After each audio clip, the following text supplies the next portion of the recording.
Wait for everything evil in you comes out.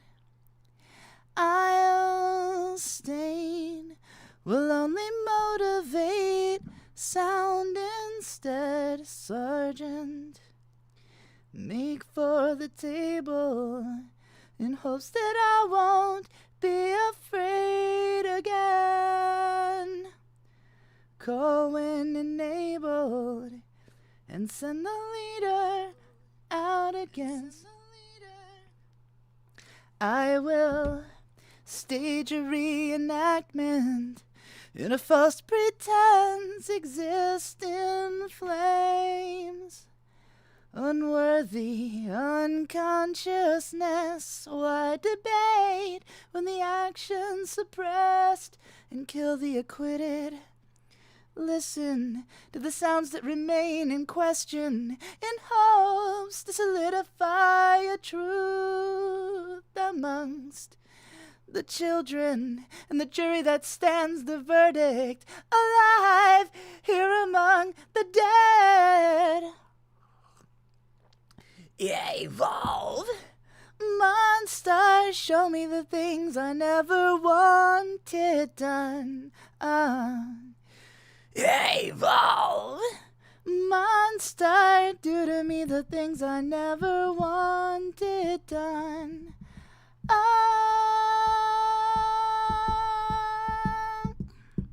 I felt much better than this before. And if I find out to I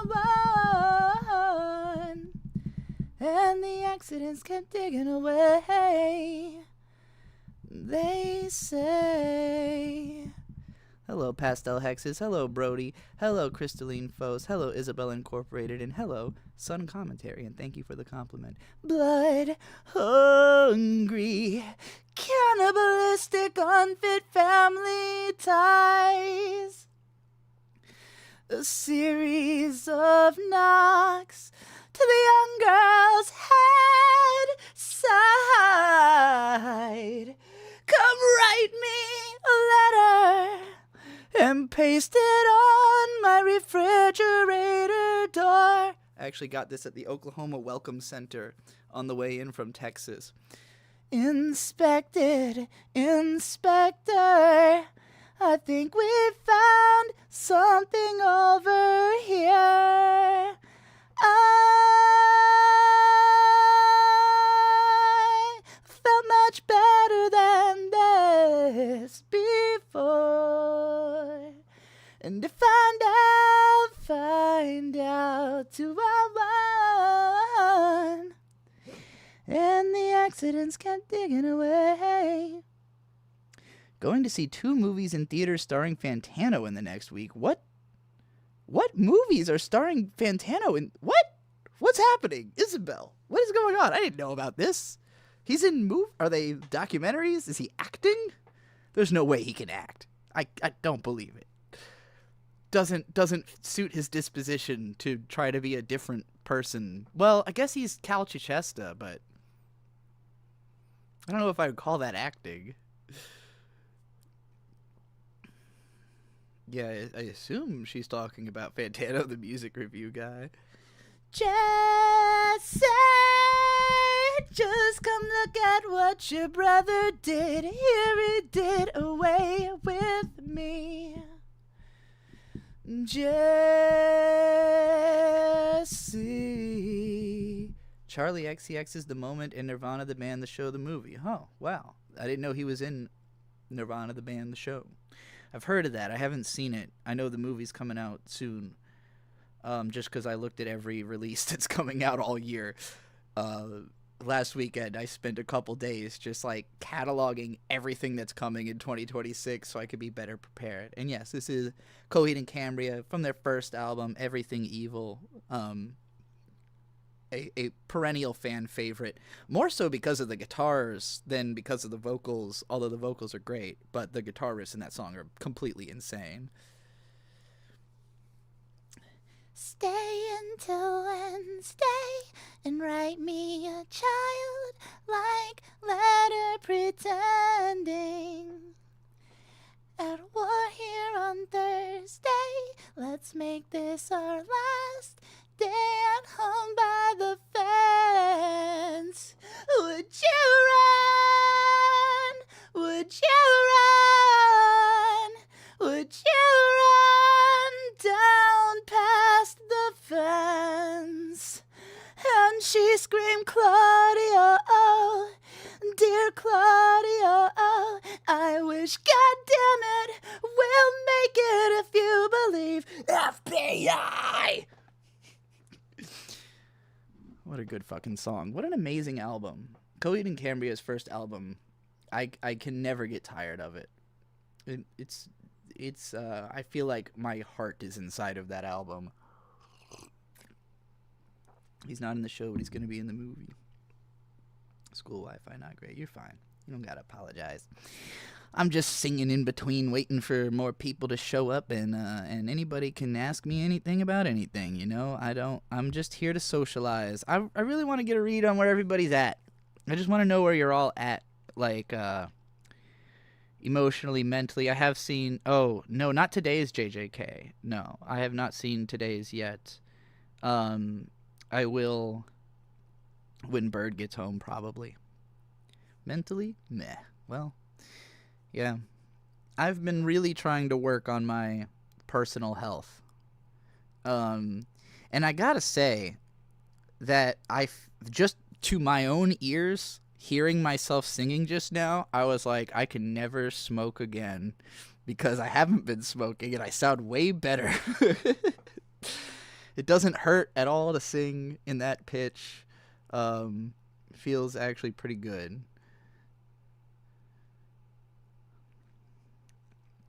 Focused on going to the gym is good. I have been doing some calisthenic workouts. I don't know if my arms look bigger than they did, but I've mostly been doing this kind of shit. Like, you know, just body weight exercise type shit. Dead Inside. Oh, that's like the song Bottom by Tool. Dead Inside. On my knees and burning my fist black molds of human. Set my hair on fire. Dead inside.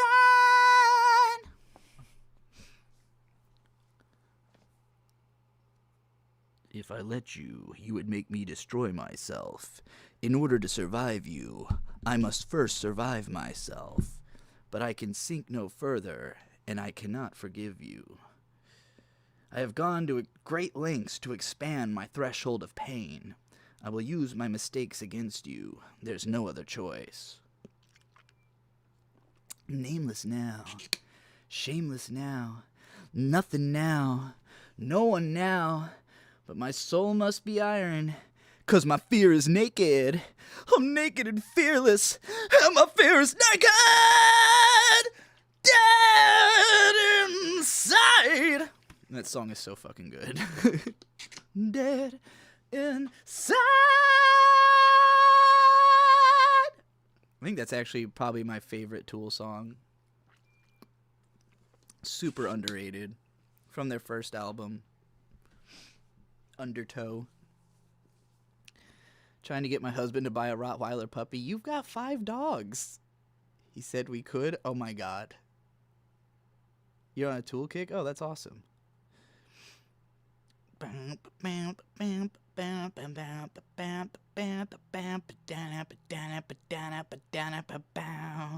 Hatred keeps me alive. Ugliness keeps me alive. Weakness keeps me alive. Guilt keeps me alive at the bottom. I love that fucking song. Hey, Giga.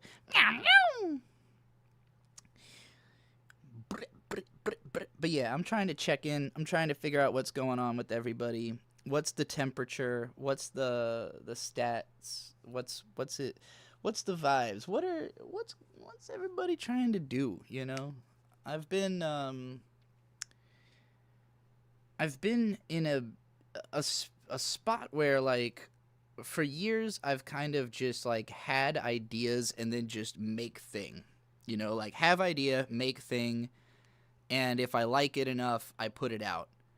And a lot of the time, like I'll make a thing, I'll put it out, and then it doesn't serve like much of a function. You know, like it exists because it was an idea I had, but it's not necessarily something that people wanted, you know, or like were prepared for. Like I have a bad habit of just making something, releasing it right away, not really like creating a warm up or anything. Listening to me while making a game, that's pretty cool. Venix Vixen. What kind of game? I'm working on Dragon Ball videos, trying not to let the state of the world ravage my mental health, and playing the new Dragon Quest. How's that career going? What career? Hello, Scar. Rapist. Somebody's gonna ban you very quickly, but, you know, you could be here all you, for now until somebody else does it. Yeah, the state of the world. I'm a rule? Yeah. Quickly banned. All I had to do is say 3 words. Whatever. That guy's not cool. If you ever see that guy around, ban him from wherever you are. He's a terrible human. Haven't caught one of these. Oh, hey, eventually. The rest of y'all, as far as I know, great people.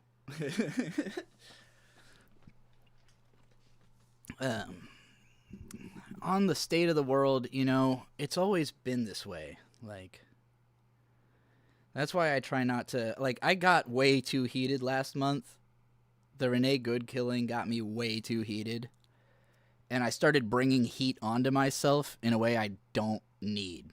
You know, like, I don't need heat. I need to be cooled off, if anything. Like, I'm too much. I'm too intense.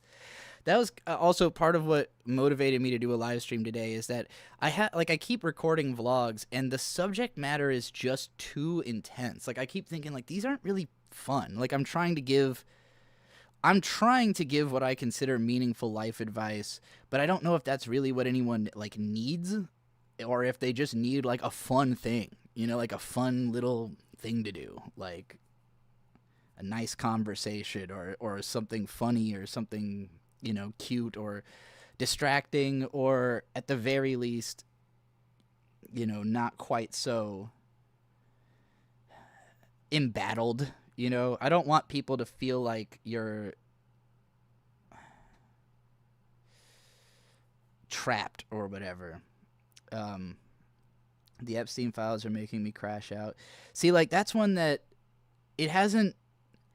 Everything that's been revealed of the Epstein files so far is stuff I knew 5 years ago. So I've just been like, all right, I guess everybody's excited because we've got, like, more confirmation or whatever. But it's like, all these names were in the flight logs, you know? Like, Matt Groening was in the flight logs. I knew he was an Epstein guy 6 years ago, you know? So, I don't know. Maybe it's just because I was deep in the shit at the time, you know? Like, when the whole Epstein thing basically activated me in terms of, like, talking about politics, because I didn't really talk about politics very much before that point.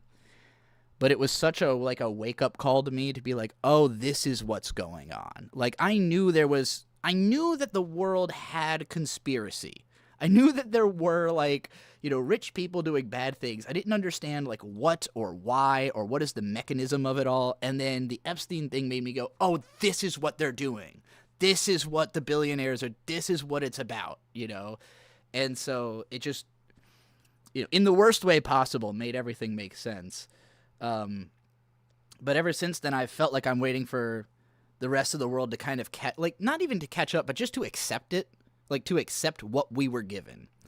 Like, 5 years ago, we were given a list of names, and most of those people were not held to any kind of account.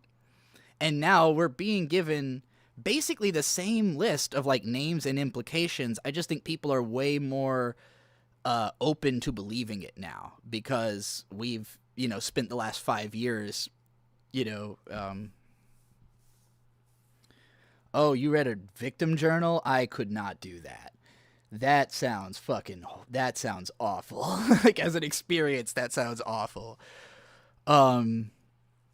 Yeah, I wouldn't. I started reading something that was trying to describe some stuff, and I was like, I couldn't tell on the face of it if it was real or not, but either way, I was so thoroughly disgusted I had to stop reading, like, immediately. Like, the first thing it described that put an image in my brain, I went, nope, no, I don't need any images, I don't need any more, like, get this away, this is horrible. So yeah, I'm not gonna I already know whatever happened there was as bad as it could possibly be. I don't need to know exactly what it was, because that's worse than a horror movie. The huge daddy buttholes here. Shout out. The villains from fantasy novels all exist, but none of the heroes. That's a funny way of putting it. Hyperfixated on Dragon Ball, trying to concentrate the energy and sharing fun with others feels better than doom scrolling, definitely. Yeah, I've been trying to. So I actually recorded a vlog about this earlier, but I'll just give the brief on it because the vlog was kind of a rambling mess. Basically, that everything, including this, including me talking, you talking, communication, is psychological operation. We're trying to affect one another's thinking, right? And there is a tremendous amount of effort by large groups towards performing mass psyops. I happen to live about 10 minutes from the United States Psychological Operations Base. I feel palpably that I am at the source. Like, I can feel that when something comes out that Americans are supposed to know, I am somehow the first to know. Because information travels radially, So, like, I think a lot about the PsyOps. I think a lot about it. YouTube has finally started just pushing me videos about specific PsyOps that the CIA has admitted to and stuff like that. But metaphorically speaking, Bird started playing this game called Deadlocked that's developed by Valve, and it's similar to Overwatch mixed with Dota. And in this game, you basically have to take out enemy ads, like not the other players, but their little guys that they have running around. And if you make sure you take out those little guys first, then you have better odds of winning in the end because you're going to be fighting the enemy hero by themselves and not with all these ads. Whereas if you try to go fight the heroes directly, then their ads are going to come to your tower where you respawn, and you're going to be swarmed with them when you're trying to get back into the battle. And there's a video. How do I benefit from focusing on the e-files? I don't. Like I said, I've been trying not to. I've been trying to not think about them too much. They just, I'm on the internet all day, so like everything that gets talked about, I see all of it. I just try to, not focus in on most of it too much. So this Deadlock game, anyway, the reason I brought it up, it is relevant, is that Bird was watching a video about tactics in this game. And the specific word choice of this video fascinated me because he kept saying, you have to do your chores first. Do your chores. And by that he means, taking out the ads, getting power-ups, like controlling the map before you try to fight the enemy. Because if you don't do that and they do, then you will be fucked as the game goes on.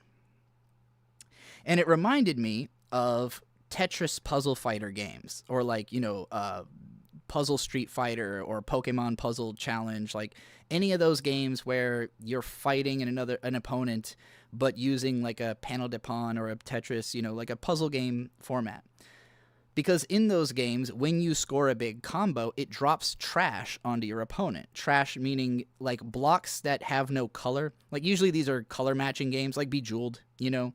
Like you match things of a certain color and those blocks disappear. But if you get a great combo, you drop blank blocks on the enemy that the only way to get rid of those is by like eliminating all the space around them. So it's like harder to get rid of trash than it is to just play the game.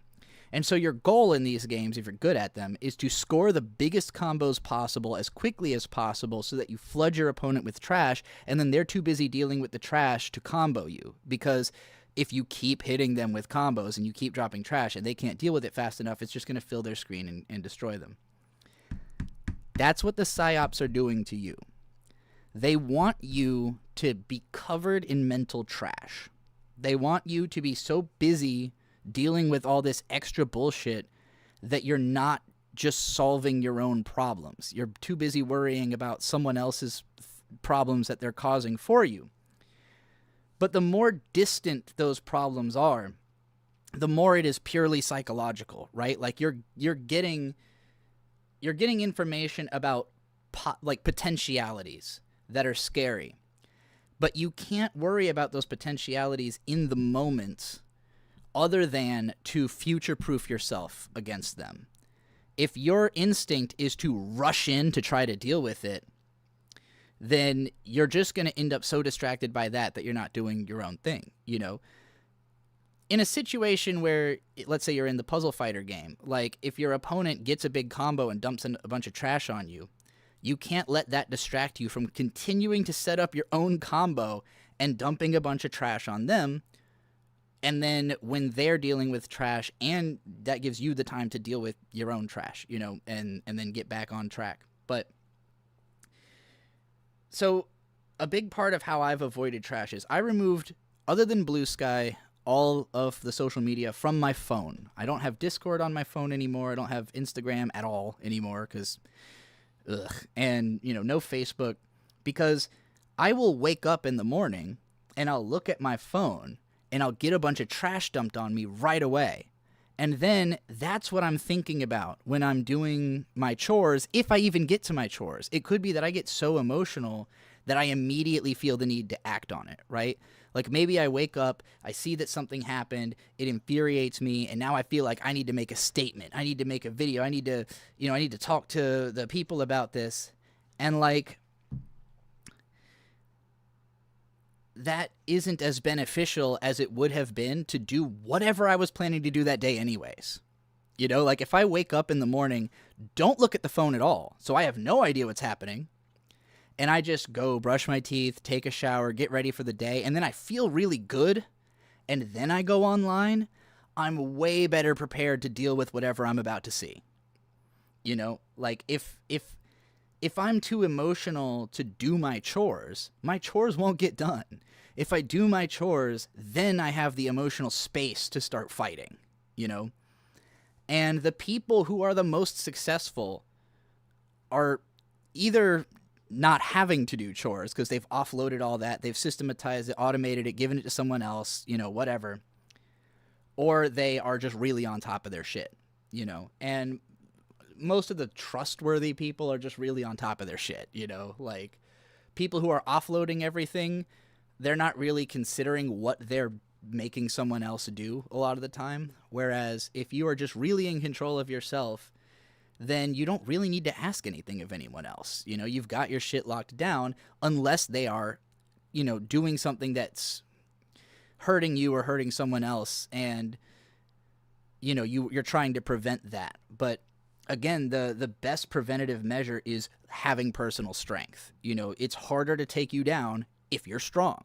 And so I think, you know, working on getting strong first, like having a strong mind before you even, like, if you go into something and you feel like, uh-oh, I wasn't strong enough to handle this, don't continue fighting. Run away.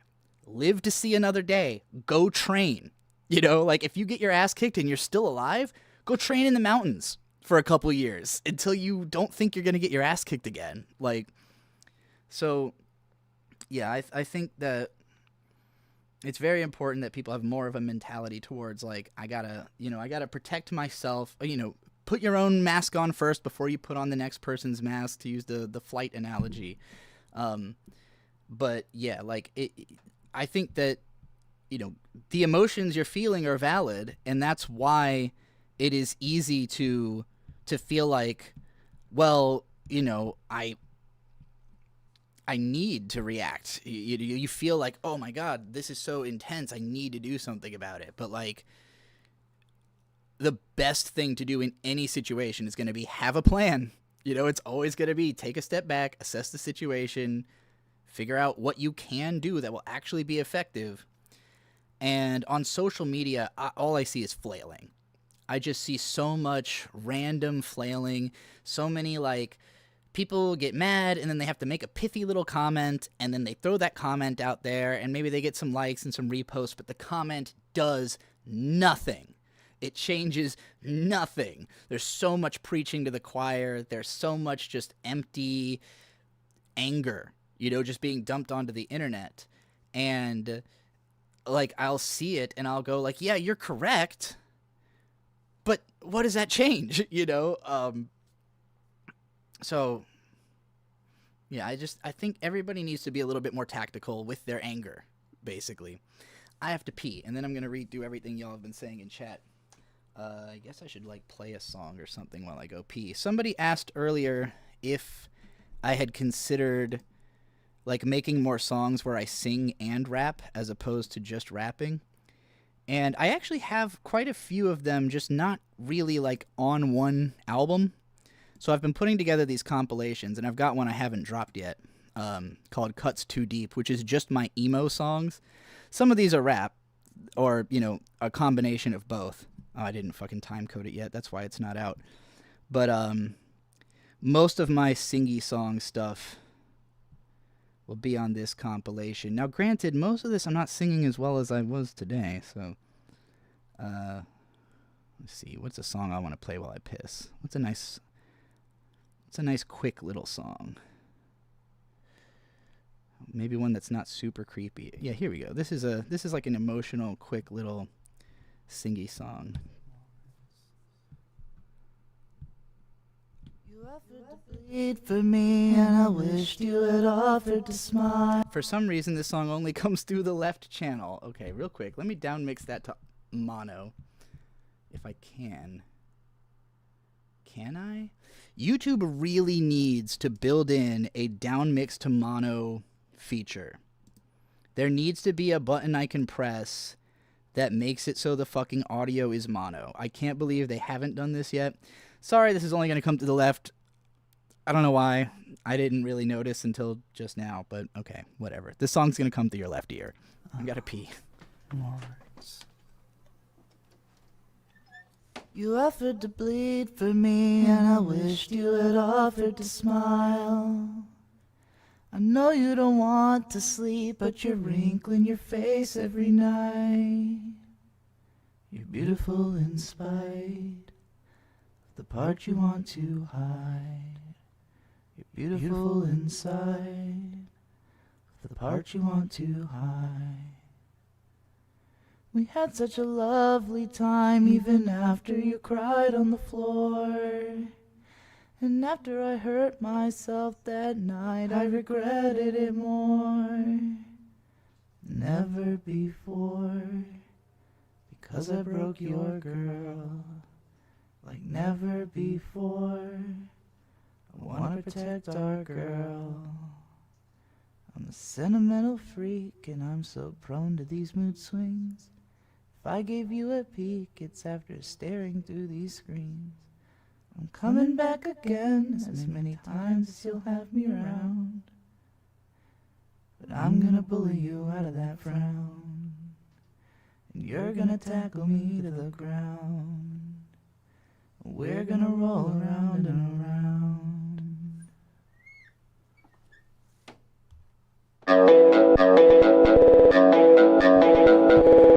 We don't need to go to the next song.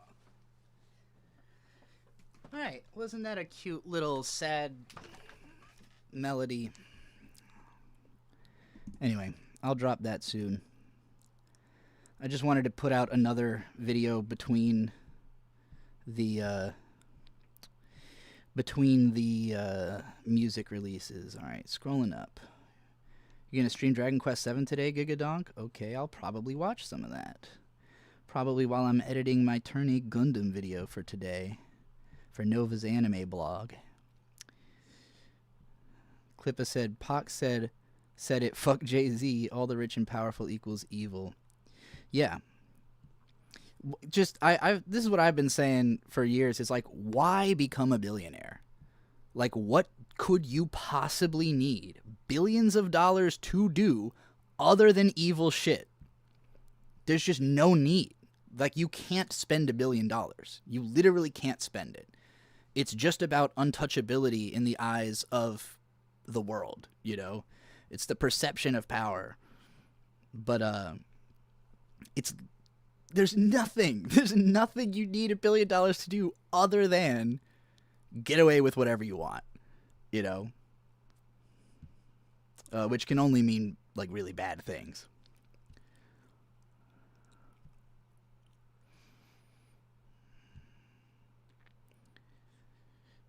Now I got that song stuck in my head.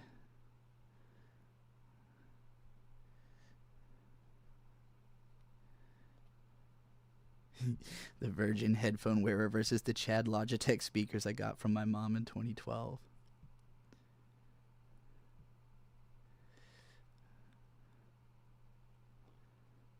Oh yeah, the reverb being panned right probably what happened was I recorded it mono and then added reverb that went in both channels, but for some reason didn't like adjust. I don't know why that would happen, because if I had it in FL Studio, it would have automatic. I probably just did the whole thing in Audacity, and then when I added reverb, maybe that went into the other. I don't know. I don't know why that happened like that. I've been pissed off for 2 weeks straight. Really need to chill out for a while. It sounds like it. 2 weeks is a long time to be pissed off. I just need like $2,000. God damn, I would love to have $2,000. I want $1 billion. I will only use it for evil. You are evil, Rhoda, so that adds up.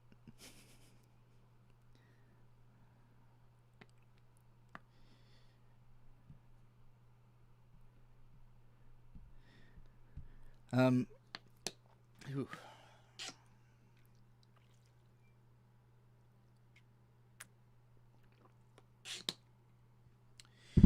But yeah, I guess I'm trying to figure out, like,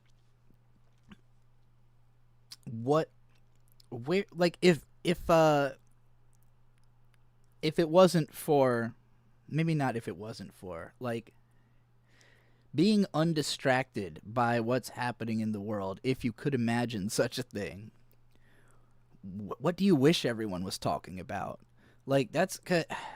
I watch a shitload of YouTube, you know, I read a lot of Blue Sky, I read a lot of social media, and it's just been so zeroed in on what's happening in the world, but again, not that effectively. Like, not, some of it is, like, some stuff that I see, I'm like, okay, this is good, this is worth, you know, signal boosting, this is good resistance, but I feel like, you know, a lot of people are just being sad and not, like, making cool stuff, and I'm like, I need the cool stuff. But then I'm also like, what does anyone want right now? Like, what would someone resonate with when they're in that kind of state? Like what can you do that will make people really feel it? And I don't need a text from fucking Laser Away. You need to, I guess I could say stop, but I don't know if I want them to stop. Whatever. I want 1 billion buttholes. So you can shit on everything? You wish everyone was talking about the Aesop Rock album from 3 months ago? I heard it's a mess out there too. I think I tried listening to that, but I did not end up getting that into it. The problem I have with Aesop Rock is that he uses the same flow all the time, And it's not that that bothers me. It's that he has so many songs that in my brain I start expecting lyrics from a different song. Like I'll hear a bar and then I load up what I think should be the next bar because it's from a different song, and then I realize it's not that song, and I'm like, God damn it! Like, I'd love for him to do something like radically different from what he usually does.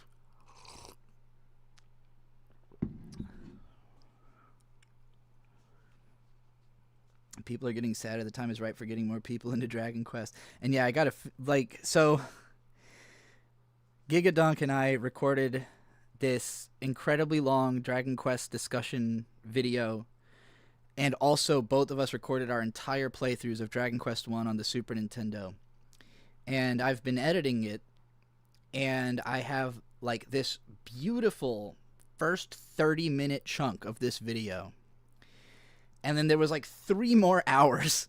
So I decided, you know what? I'll just make it so like the start is really cool and the rest of it will just kind of be a podcast. You know, like I'll edit it in such a way that it's really gripping to get your attention. And then if you want to hear like every conceivable thought we have on the game, that comes after. So I spent a morning editing that other 2.5 hours of the show. It took me like 4.5 hours, you know, editing that last segment. And then my computer couldn't render the full video. So I decided I'll render it in chunks. So I, highlight everything but the first 30 minutes, Control X, render. Then I delete that first 30 minutes, Control V, copy everything except for the next 30 minutes, Control X, render, computer crashes mid-render. Computer, for some reason, auto-saved after I Control X'd the rest of the timeline. And so it was gone. I was thinking that if this happened, I could just open up my save and it would revert back to the whole thing being there. No. And I'm not redoing it because it was really complicated and tough. So ultimately, I'm just going to take that first 30-minute chunk, which, for what it's worth, this will probably be a better video. Like, it won't give you all of the thoughts Krona and I had on Dragon Quest, of which we had hours, but it's a very entertaining 30-minute video trying to sell you on Dragon Quest 1. It's just not the video it was supposed to be. And when we do the next one, we'll just use a different format. We'll do a written thing, because with this one, it was kind of like I didn't know what the experience really would be like, or at each stage. Like, I didn't know what playing the game would be like and recording it all. I didn't know what the conversation would turn out like. I didn't know what the edit would turn out like. Now that I've seen it all, I'm like, okay, well, I know how we could do this like way easier and not make it 3 hours, not make it such a difficult edit. But yeah, so I just need to record like a segment that basically explains what I just explained, put it at the end of the video, and release the 30-minute version. And then we'll move on to Dragon Quest 2 at some point. Alpha Rules 1 just sent me 200 ARS, which I don't know what that is. ARS money. That is Argentine peso. Thank you very much. And the question is, I started watching MLP again and I ended up watching your old Brony videos. Isn't it weird anyone can watch your old videos and watch a really different stage of your life that easily? And do you care about MLP now? God bless. It is weird, but I also do it on purpose because I could easily just delete those videos if I didn't want people to see them. And I have in the past done several massive restructure. Like, there's a bunch of unlisted shit on all of my channels that's only in playlists, but at present nearly everything I've ever made on YouTube is available in some playlist. If you can find the playlist, it's probably in some playlist. But I have unlisted, especially on the main channel, anything I didn't want YouTube to recommend someone as their, like, if you get to one of my videos and then YouTube recommends you another one, I just removed anything I didn't want to be the next recommendation, so that people would have a more clean experience of moving through my content. But no, I haven't since whenever like BronyCon 2015. Already by then, I had not been watching the show for like a year, and I like watched half of season 5, which I think was the newest one at the time. And that's the last time I've ever watched the show. So it's been 11 years since I have watched any of My Little Pony Friendship is Magic. I still enjoy some of the fan content.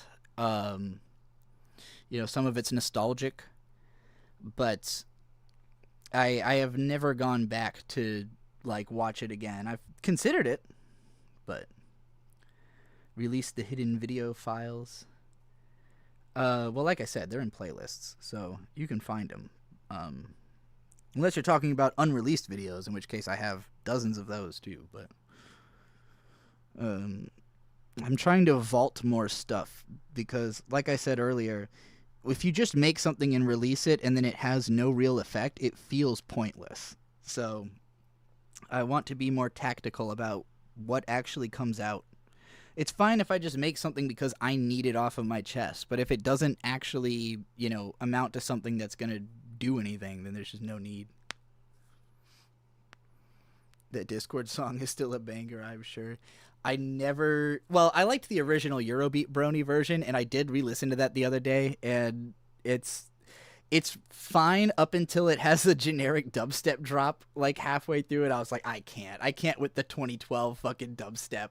The Living Tombstone version I never really cared for, but Vic and Hope on there. Vic and Hope just put out like a 6-hour movie reviews podcast let's play thing. And I've been listening to that most of the morning. And she was talking about having Discord on her workout playlist still. And that was pretty funny. But yeah, I was never into dubstep is the thing. Like when it came to Brony music, most of the popular Brony music was dubstep, and I didn't like it. All of the Brony music that I liked was like the rock and more like EDM, but not dubstep type stuff. That never got very popular, like So Great and Powerful, Cat's Millionaire, Jeff Burgess, Cherax Destructor. I already said So Great and Powerful, right? Yeah, I mean, So Great and Powerful was easily the best Brony musician. But very much a cult favorite. What music do I fuck with these days? Go over to this channel I've got called Nova Loves Music.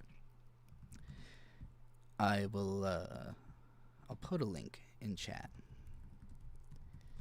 I have a music channel called Nova Loves Music, and a month ago I put out a list of everything I liked from 2025, a year in which I listened to basically everything that came out, especially if it was hip-hop.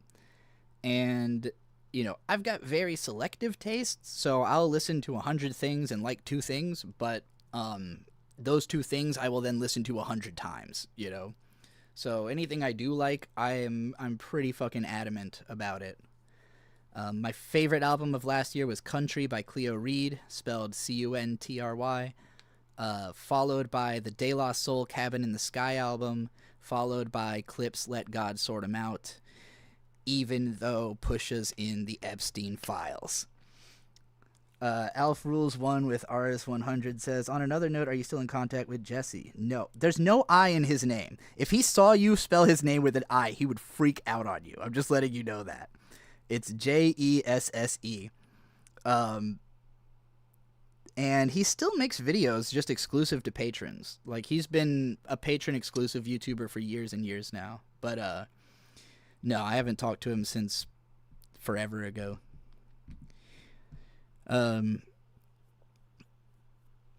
But there's like there's something surreal to me like when I get questions like that, because people will always ask me about whether I'm still in contact with people that I had very public facing relationships with, and to me it's like there's like hundreds of people I've known that I don't talk to anymore.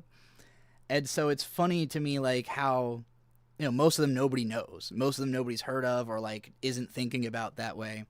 And I know it's because, like, Jesse is probably the best content creator I was ever, like, friends with and worked heavily with, So I could see why it, like, by far I get asked the most about if I still talk to Jesse. And it's just funny to me because I'm like, well, no, but also not because of anything to do with him. It's just I don't keep up with people. If I move out of a circumstance of life, that old life's gone to me. And that's just because I, literally physically moving house, I've done more than 30 times in my life. So I'm very used to people being gone, like, and when you're not around when you're not in the same social group as someone anymore, you have nothing to talk about after a certain point. Like, if everything going on with you is relevant to, like, the space you're in, then you just, you got nothing to connect with somebody else over if they're in a different space. So, yeah, like, to me, it's very normal to just be like, oh, well, we're doing different things. Why would we still be talking, But I can see why, from an audience perspective, it's like, but you guys were like, weren't you like best friends? Like, oh, I met him a few times, Like, we were friends, yes, but I've got people who I like love, like, well, I love Jesse too, but like, there's people who are like my best friends ever who I have lost contact with a decade ago, So there's just, again, to me, it's a little surreal when people ask me about specific people, and I'm just like, there's so many, there's so many people I've lost over the years, Not to death, but simply to moving on. Do you and me still talk, though? That's the real question. Well, we're talking right now, Rhoda, so I guess so. How do I get over someone?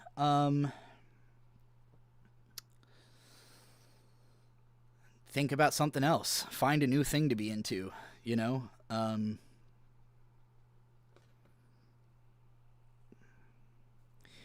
Giga talked about me even more recently than in the history of AnyTube video. There's actually a clip. There's a fan channel called Trixie that posts clips usually from my live streams and stuff, mostly when I do reactions, but they posted a clip of the Trash Taste episode where they were basically like tepidly rehashing the story of my video where I got drunk and shit talked all the anime YouTubers. Kept they theming me though. I'm not happy about that part, but it was funny. Clip a verse with $5. Domo arigato gozaimasu. I am in psychic contact with all the people I've ever interacted with, but what you say rings truer each year. Long live everyone. I definitely feel that too, the psychic contact level, where there are some people I can sense what they're up to, or like I just know them well enough that I am sure what they're doing, But there's others where it's a total mystery, where I'm like, I really wonder what that guy's up to, and like, I'm not going to go and track them down. I'm not like obsessed with it. I'm just like, man, I wonder what the hell is going on with... There was one person I remembered just yesterday, and I've been struggling to remember their fucking name. It was like somebody I had met in the anime blogging community who was like a frequent commenter who left really interesting comments. And then we were emailing each other through the Brony era, and I think he like went to college, and like we just had really nice conversations that at some point stopped, like just wasn't somebody who was prominent in my thinking as much as just when they were around it was pleasant. And then suddenly they re-entered my brain today. I was like, oh yeah, I used to talk to whatever happened, like, but I don't know their real name. I can't even remember their username. I don't know what cliques they're in. I don't know where they live. So as far as I'm concerned, that person has evaporated. There's also some people I've been friends with on the internet who I am sure are dead. Like, they disappeared and I'm sure they're dead. Like Anime Critique. I've talked about there's a great blog spelled Anime Kritik, who was a guy in Thailand, and like there was some kind of, I think it was Thailand. It was either Thailand or Taiwan. Some kind of political upheaval happened in like 2011, and that guy disappeared from the internet and has never reappeared. And I don't know how to interpret that other than that guy got killed, So, shit happens. It's a crazy, crazy world, and if you know a lot of people, then you're gonna lose a lot of people. Landon, with $5. Trixie doesn't talk to me anymore. In Japan hates, so hates me. Because I'm Wood Crush Krona in Dragon Quest, and because I don't like Fooly Cooly, DK eats beehole. DK like Donkey Kong? We literally talked on the phone like last week. So these are lies. But in fact, I believe you sent me a t-shirt, like a Heike Monogatari t-shirt. Let me go grab that. I have to piss again also. So I'm going to go piss. I'll play a little bit of this Nova Loves Music video, and you can pretend that I'm still in the room and that my disembodied voice is just like haunting you or something. Oh, cool. Right at the start of the review of... You should definitely listen to Country. This album's crazy. The next album on my list is another one that hit me exactly where I happened to be at in an unexpected way, and that's Cabin in the Sky by De La Soul. And I gotta front load this by saying that I had not really listened to a De La Soul project before this. I knew De La Soul almost exclusively for Feel Good Inc. by Gorillaz, which is a song I grew up with, but because Gorillaz never fucking credited the rappers on their first 2 albums, I had no idea who they were until much later. But it just so happens that I have been, as a project, for like 6 months now, I've been listening to specifically MCs who are over 50 and music that they have released since being 50. And I know that a lot of people have been kind of doing that in a sense because of the Legend Has It series, which is Nas, who turned 50 just a couple years ago, putting out a bunch of albums such as this one from older MCs. I think most people would be really surprised to realize how many rappers are over 50 and releasing albums, because it is more than 100, maybe more than 200. Depending on how many you're how far you're going to go into the reaches of the internet to find these guys. But like, there is a lot of rappers who are over 50 who are doing great rap music, including, the Clips, who we're going to get to, and they are themselves over 50. And there's been a lot of conversation about the fact that Malice is 52 and putting out some of the very best rap music in existence right now this year.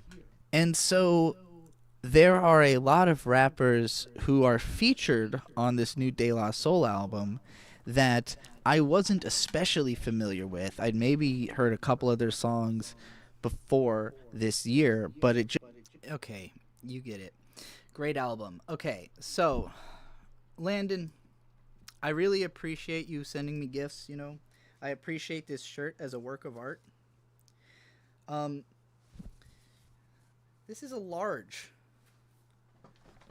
This is like a dress on me. Look at this. The shirt I'm wearing is a small, which is already big on me. This is a large. So I can have Bird wear this and I can look at it on him, I guess. I could wear it as like a whole entire outfit. But I wear an extra small when it fits. I mean, I wear a small when I want to be loose and comfortable, But yeah, I'm tiny. I'm very small. Small. Despite having a long torso. The only reason that I sometimes will not prefer an extra small is that compared to, especially if it's a women's extra small, a lot of the times the torso length is not there. But yeah. Definitely don't need large. Which you were not the only person to gift me a large shirt in the last couple of weeks, and I was like, the other one was my grandma, and I was like, I know she just wasn't thinking about it in her case, but Landon says, oh, fuck, mail it to me. I think I sent you wrong order. Oh, is this for yourself? This was supposed to be a shirt for you. That's amazing. It is actually addressed to Landon, so that makes sense. Like, it showed up at my house, but it said it was for Landon, so I was like, okay, well, it must be from Landon, right? Because it didn't have a return address. It just said to Landon, so yeah. You probably did send the wrong one. Um,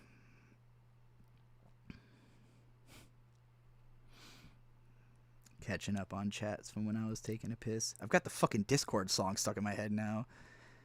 In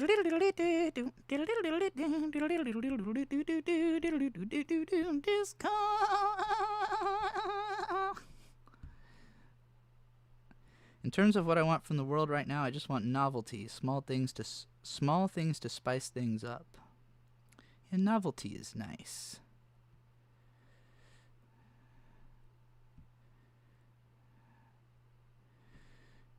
I can't sit idly. Please review Cole's The Fall Off, drops tonight at midnight. I might end up doing that. Depends on what it makes me think and feel. I have never been a big J. Cole fan, but he has been doing some good. Like the first song he released from the album I thought was pretty solid. But it was more of an appreciation than a love thing. It was more like, oh yeah, this is obviously a really good song, than like, oh my god, this is for me, you know. 2 whole albums, like a whole double album of J. Cole. It's gonna take some patience from me, but I hope it's good. I am hoping for a good, a solid J. Cole.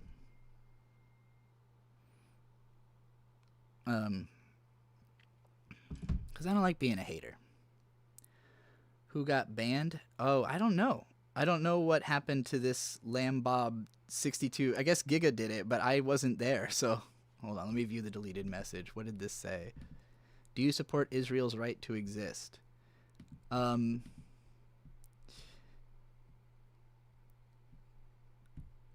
the phrasing of that. The phrasing of that feels very what are the guys called? The Israeli intelligence guys? I keep forgetting what the fuck they're called. They're not Interpol. That's the British one. The like Israeli Interpol. Fuck. What the fuck are they? Mossad. Thank you. It sounds like something Mossad would ask. If you can't mail back, give it to Bird. Think my package on it. I had your address and my other address. Lol. I'll just buy another. Lamau. I'll get it to you, Landon. Don't you worry. Interpol is international. Oh, that makes sense. International Police. That's what it stands for, isn't it? I never thought about it. I've always associated it with England. Whoop, whoop. That's the sound of the police.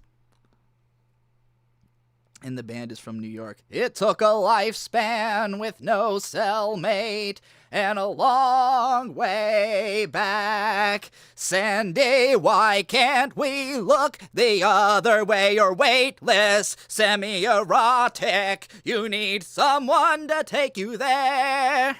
Sandy, why can't we look the other way? Why can't we just play the other game? That's one of my favorite voices to sing in. The B-52's lineage voice, as I call it. This is a really good Jello Biafra impression. Hold on. I can't think. It's a holiday in Cambodia where something I don't know. I don't know the lyrics. Anybody who descended of the B-52's guy, that is the vocal style. It's the Rock Lobster. We were at the beach. Everybody had matching towels. But it wasn't a rock. It was a rock lobster. I think the only song I've done in a voice like that is it's called like The Wrong Side or something like that. It's I woke up this morning on the wrong side of my life. Head hung low in mourning for the dead dreams left behind. Older, always older, till I die. When the quiet comes, at least I'll hear no cry. See no evil, speak no lie. That's like your favorite I've done? Hell yeah. I'll have to throw that onto one of my compilations at some point.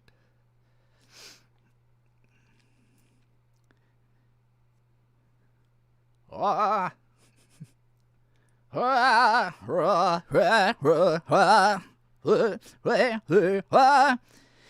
what up, Ain't?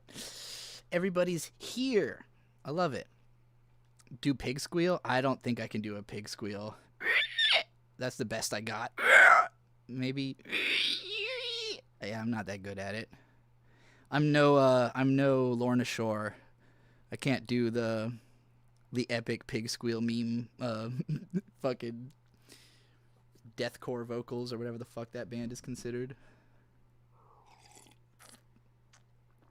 But I can do Satyricon vocals, like serpent's tongue, dagger claw, king. Actually, it doesn't sound that good. Climbing down to rule the earth. I don't have enough fucking phlegm in my throat to really do that justice, actually.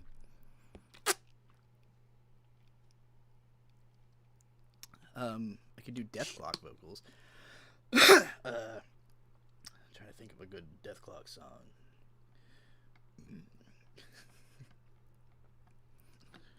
Many years ago today, something was born inside of your mother.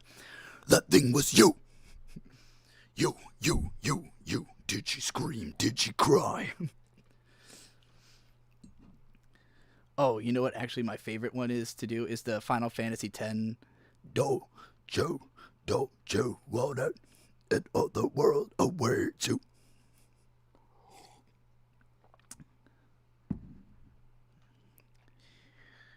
Is Iron Lung that Markiplier movie? I've heard that it's good, that he actually is a good actor. But I don't remember who I heard that from, so take it with a grain of salt. Never really watched Markiplier myself, except for like the few times he was on Game Grumps back in the day.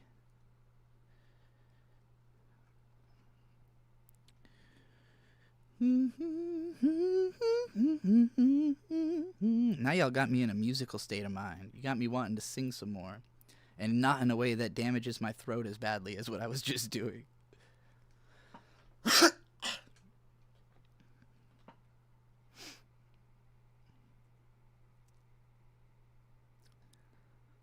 Apparently Markiplier is related to Keanu Reeves. Wow.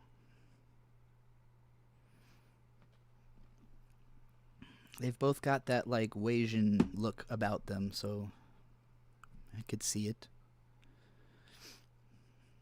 I actually have no idea what ethnicity Markiplier is.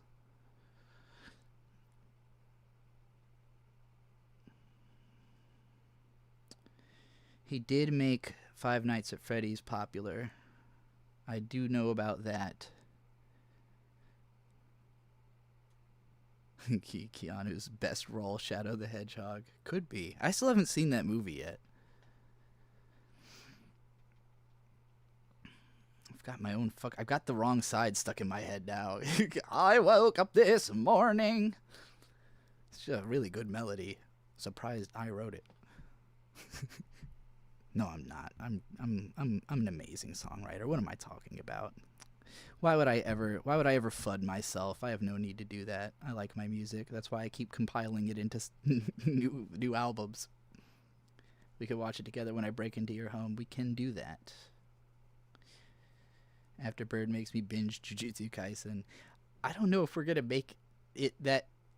That was the kind of thing he says when he's drunk, because it sounds like a good idea when you're drunk, but it's like 60 episodes right now, so I don't know if we're gonna watch 60 episodes of Jujutsu Kaisen, but you know, could give it a little shot.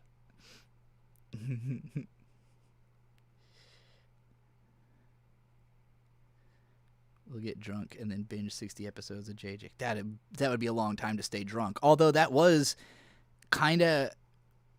I stayed buzzed for 35 straight episodes of Hunter x Hunter when I finished the Chimera Ant arc and the ending of the show. Like, it was just one night, me and Vic, just, like, it was right at the start of the actual, like, you know, invading the manor or whatever. And we just marathoned all night while drinking Mike's Hard Lemonades very slowly.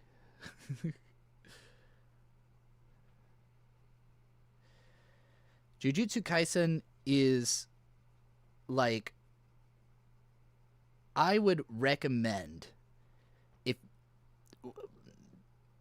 I would recommend starting if you're just going to stick to the anime, start with Zero, Jujutsu Kaisen 0, the movie, because the way that Jujutsu Kaisen was released in Shonen Jump was that it was originally just a 4-chapter short story.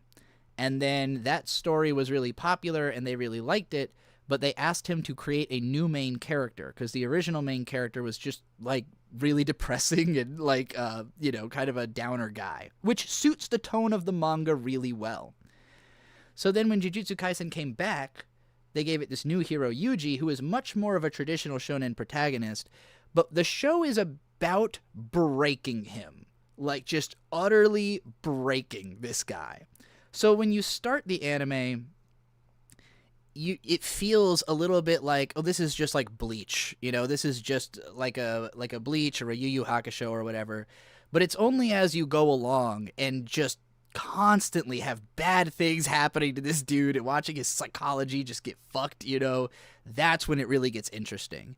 And so if you watch Zero first, I think it does a better job of setting you up for understanding what this show is.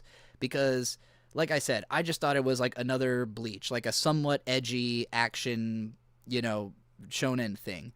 It is way scarier than Bleach. Like, it's way crueler, way scarier, way darker than Bleach. And so that only really starts coming through as you go.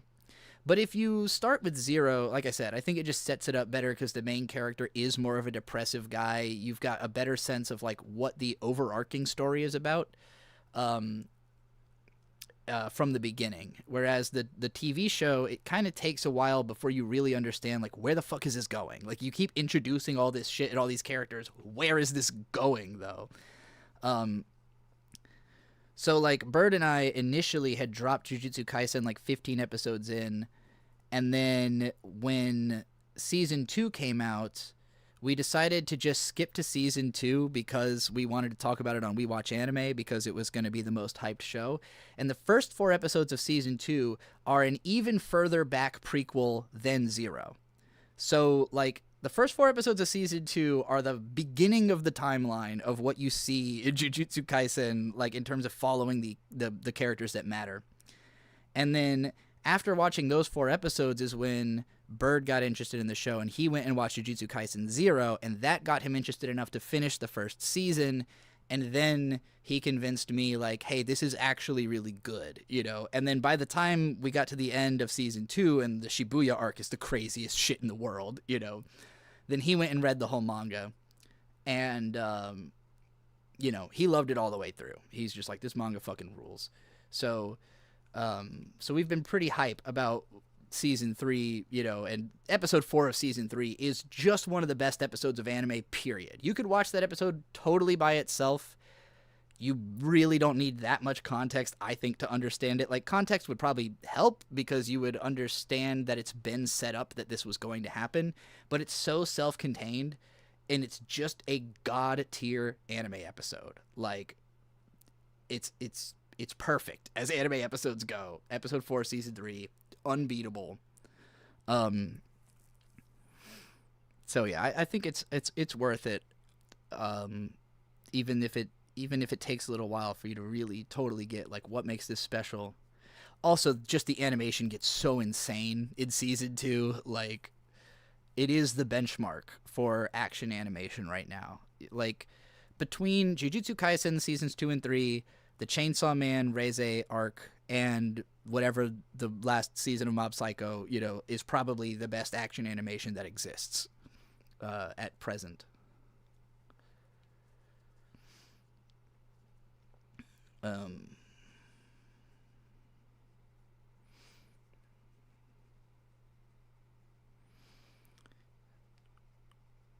You love manga, but you don't have money to spend on books right now, and staring at monitors all day is cringe. Just read it on your phone.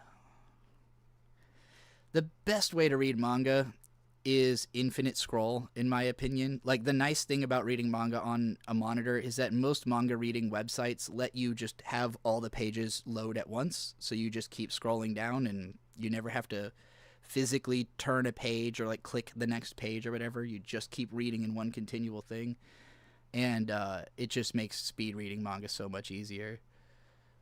I do prefer physical copies, but it's so fucking expensive. It's unreasonable, you know? Like, if you really want to read more than 1 or 2 manga, then it's like you're spending a crazy amount of money. But I think the way you've done it is smarter than the way I've done it, because Gigadunk has a lot of complete collections. And complete collections are at least, like, worth something, you know? Like, not only do you have the whole story, but it would be way easier to resell later if you want to, or to like pass down generationally. I had a bad habit of just buying a couple volumes of all kinds of random shit. So I've got all these like 1 to 4 volumes of long running manga, and they're not easy to get rid of.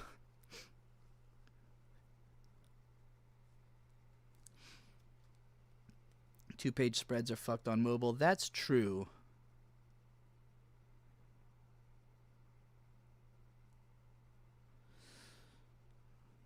I prefer page turns even digitally. I really like the ability to just keep scrolling, not have to think about that physical aspect of it.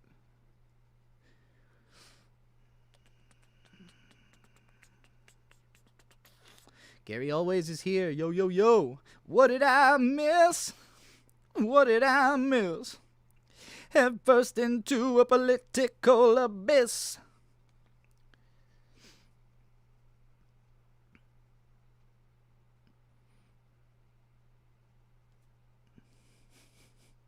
My complete set of One Piece weighs a fuck ton. Moving with books sucks. That is true also.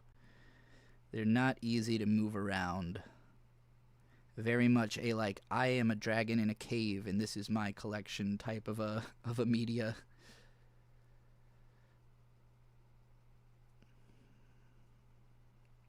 Pacing is different on Infinite Scroll. That's true. I can't... No, weirdly, most webtoons, I hate the way that they do it, because they leave so much fucking blank space, and I just think that looks terrible most of the time. Like, I've seen some that do it well. I think I recommended one of the Manga Mondays I did on Nova's anime blog, which you can find all those in a playlist, was about, like, a Korean, like, boys love manga about, like, angels or whatever, and it was just gorgeous. Like, it was built for Infinite Scroll correctly, and it's very rare I see something that is, like, does it that well.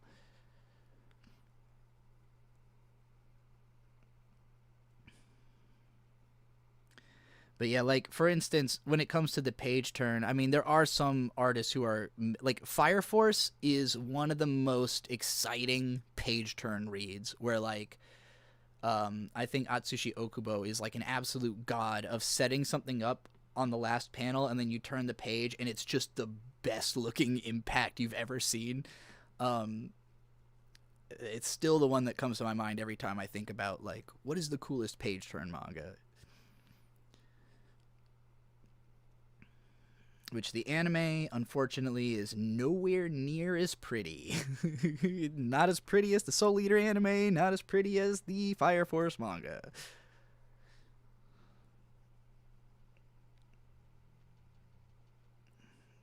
What is the name of it? If you mean the one I was recommending, hold on, let me go over. I'll find it for you. Nova's anime blog. Playlists, Manga Monday. Nope, I accidentally what the fuck did I just do? I have erased my whole everything I was doing from myself. Am I even still live? I can't tell. I like switched desktops somehow. Literally, what did I just do? Okay, here we go. Here we go. I found the button. All right. Damn. I didn't know about that feature. Okay, let me find this fucking playlist. The other day, my younger brother... Blah, blah, blah, blah. The video is called Read This, Story of the Kiwi Bird. So that's the name of it. Story of the Kiwi Bird. Really gorgeous infinite scroller manga. Manhwa, I'm not sure.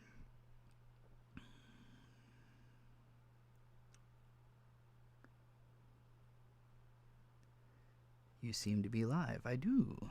Hello, Phantom Tomo. Doo-doo. I'm glad it didn't disrupt. Yeah, this is like multi-desktops button down here, which I don't remember ever using, but... Alright, I'm gonna have to pee again because I've been really necking this water bottle and this coffee mug. So I'll play some more audio for y'all.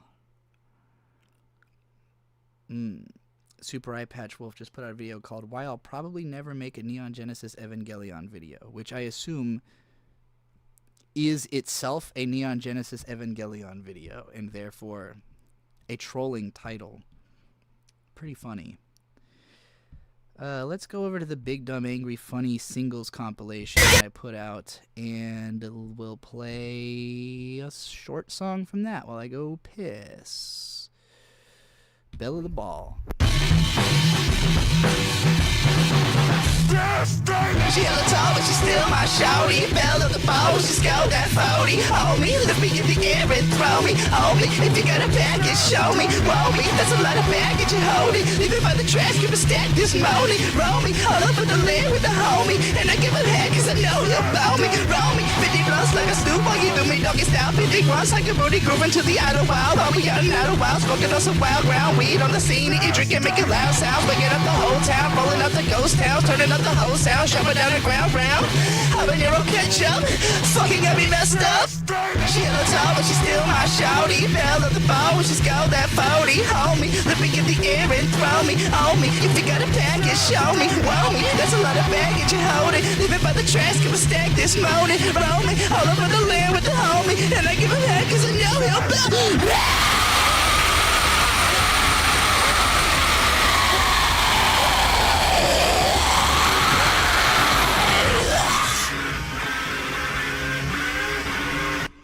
Alright, perfect timing. Exactly the right length. Probably blew your fucking eardrums, but... Big Dumb Angry Funny single moms in your area.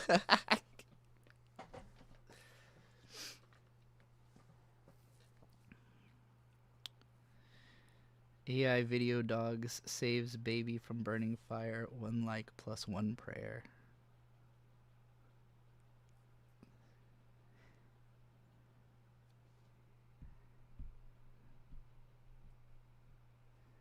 She hella tall, but she's still my shawty.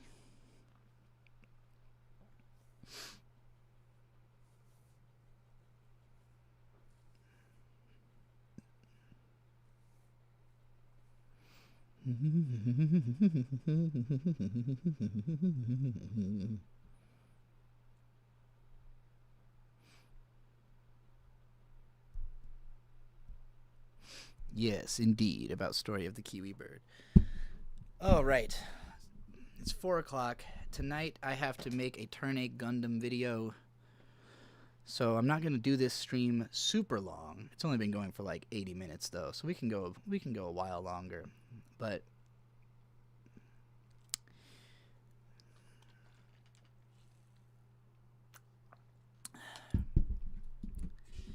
lately I've been feeling like there's just not like as much culture as there used to be or something.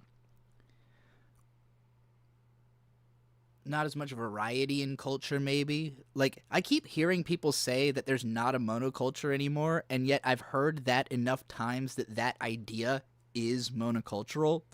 So they're wrong. We are definitely in a monoculture. It's just boring. It's not a monoculture of, like, Michael Jackson making a song everyone's gonna hear and like. It's a monoculture of like we're all mad at the same politician or billionaire, you know, but like there's just not a lot of like real fun, cool, exciting culture going on. The culture is doom scrolling. Well, but you have to be doom scrolling something, right? Like there's got to be a thing you're looking at that keeps you wanting to scroll, right? I see, like, I go on Blue Sky because I see so much good art that I can go on there and scroll for like 15 minutes and read skeet like 12, 15 cool pieces, and then later on I can go back to my profile and look at them all again and be like, oh, these are really cool. You know, like, this is nice. It feels nice to just see cool art, you know?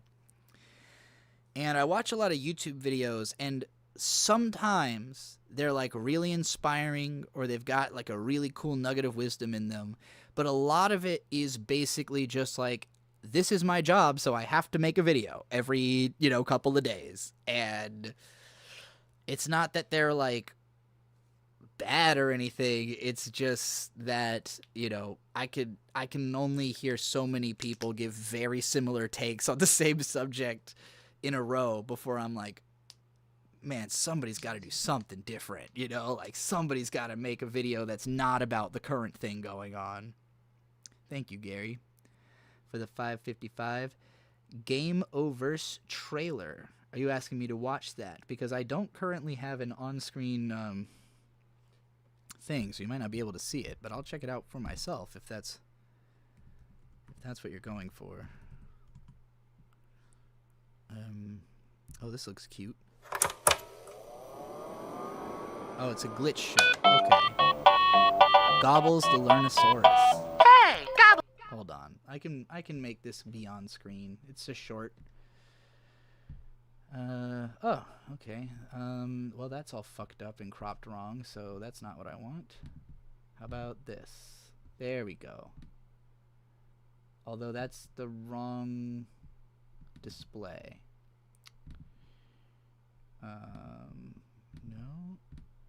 No, come on. The other one. Okay. There we go. Alright. I guess I should full screen it. That'll be...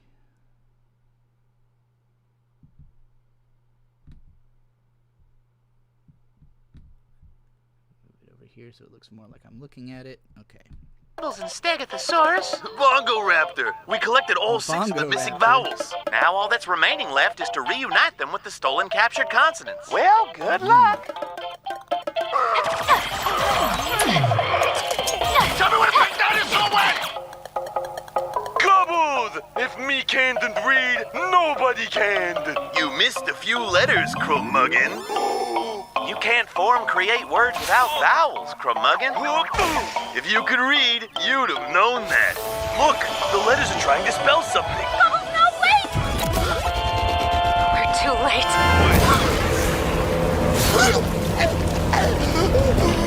Can't read beefed it. How'd it go? Bongo Raptor! Come on, Gobbles!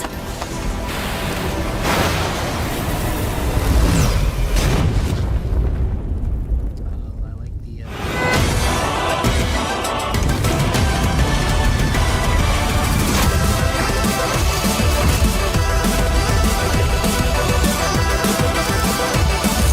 Don't let them on the planet, correct?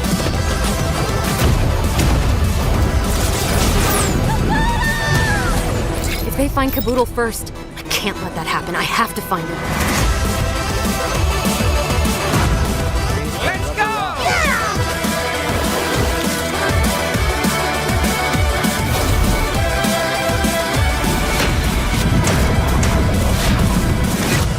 All right, we gotta kick this up a notch, Snappers. You're so useless, and we gotta... You can spit fireballs. Yeah? You didn't think that was important to tell me. I don't see what the big deal is. Oh my God!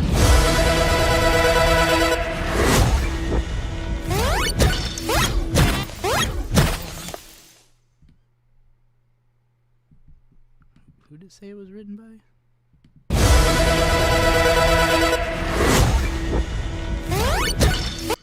Okay, yeah. Aaron Hansen and Ross O'Donovan. The start of that, when it had the like combination Dora the Explorer with like, the very 90s feeling dinosaur kids show, that was really fun. As soon as it turned into a horror thing, I was like, oh, all right, we're doing the spooky kids show thing again. And then the art style completely shifted, and the rest of it was not that interesting to me. Every character in this trailer is Egoraptor. This is fucking Egoraptor style. Egoraptor would have change for a 20. Yeah, alright. I mean, it'll be interesting to see, like, what kind of show would Egoraptor, like, what kind of show would Egoraptor make now, you know, in this modern age.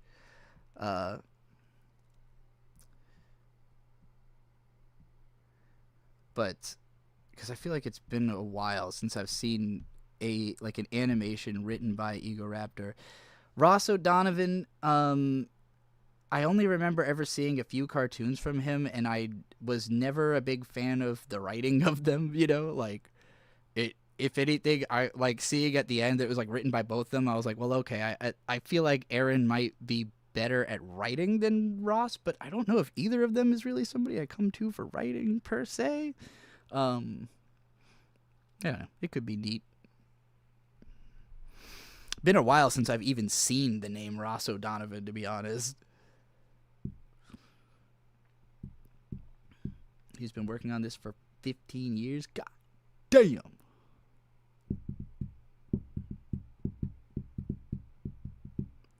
I thought Egoraptor was involved in that wrestling anime style YouTube cartoon. Do you mean Punch Punch Forever? I could see it.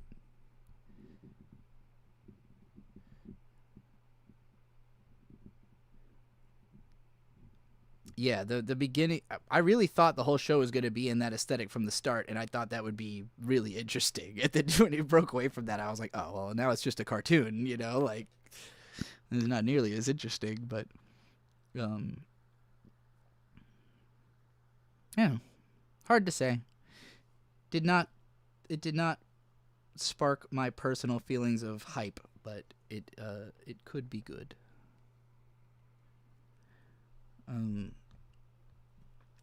What does spark my personal feelings of hype? Let me break out. I made this big list of stuff that's coming out this year that I have any intentions of checking out. The fucking new Mamoru Hosoda movie is coming to theaters, which I've heard bad things about, and considering how much I really hated Belle, I won't be surprised if I hate it too, but I might see it anyways. Just because... you know, Mamoru Hosoda, I feel like I've been following him his whole career, so I might as well keep doing it.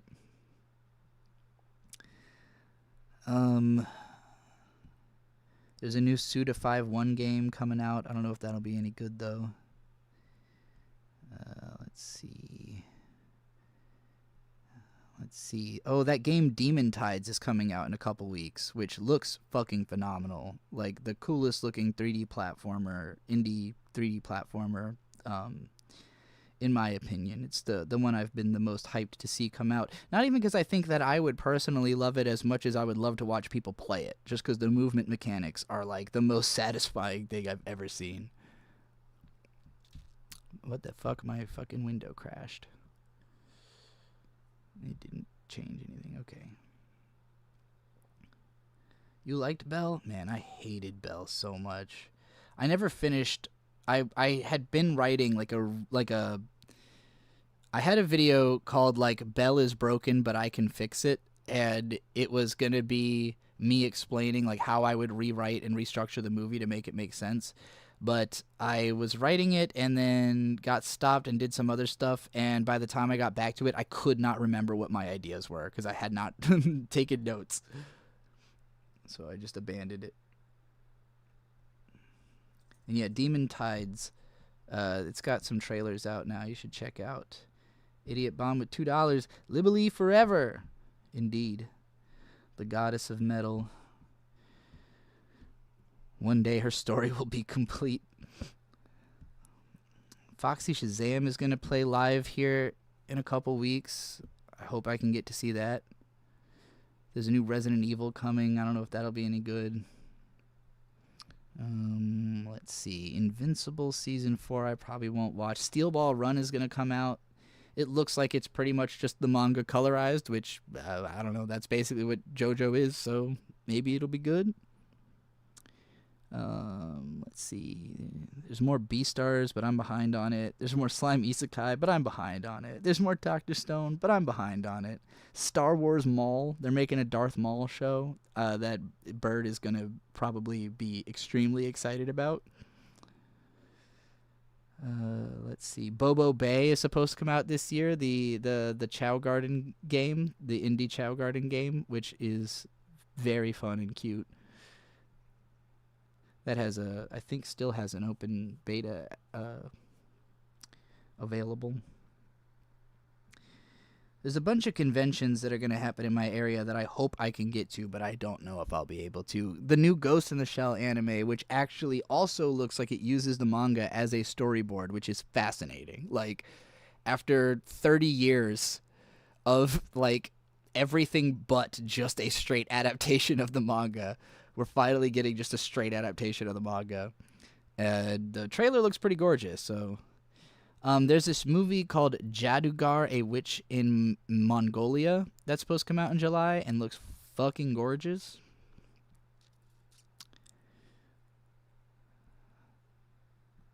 Spider-Man Brand New Day. I'm sure Krona's excited about that one. That Coyote vs. Acme movie's finally coming out. Godzilla Minus Zero, which I still haven't seen Minus One. I guess we're counting backwards with Godzilla now. Yeah, that's...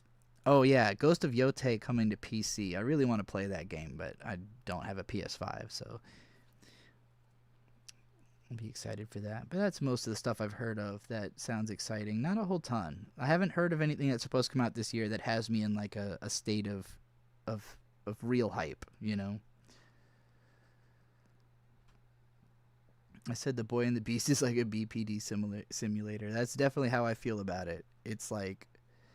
Because the movie just, like, goes between emotional extremes at, like, the drop of a hat, and it's about, like, the angriest fucking kid, you know? Like, trying to sort of control his anger or, like, channel it into something.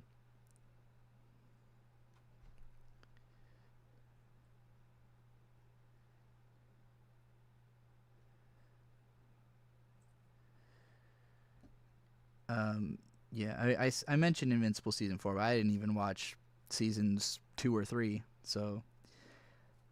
That's one of those shows that I just kind of passively absorb when Bird is watching it. A show I've been watching with Bird that is very good is... is it Pluribus? That's what it's called. But I'm not done with the first season yet, so I don't want to talk about it until I'm caught up, because I'm sure a bunch of you have already seen the whole thing, and I'm not there yet. Yo, what up? It's the Big Chill. The Big Chill's in here.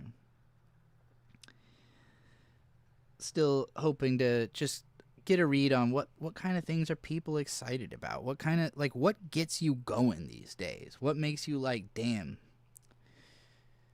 that's sick? Or what would you imagine would make you like, damn, that's sick? Maybe it's hard to use your imagination in these current times. Too much information coming in, so you can't really generate something to put out, you know?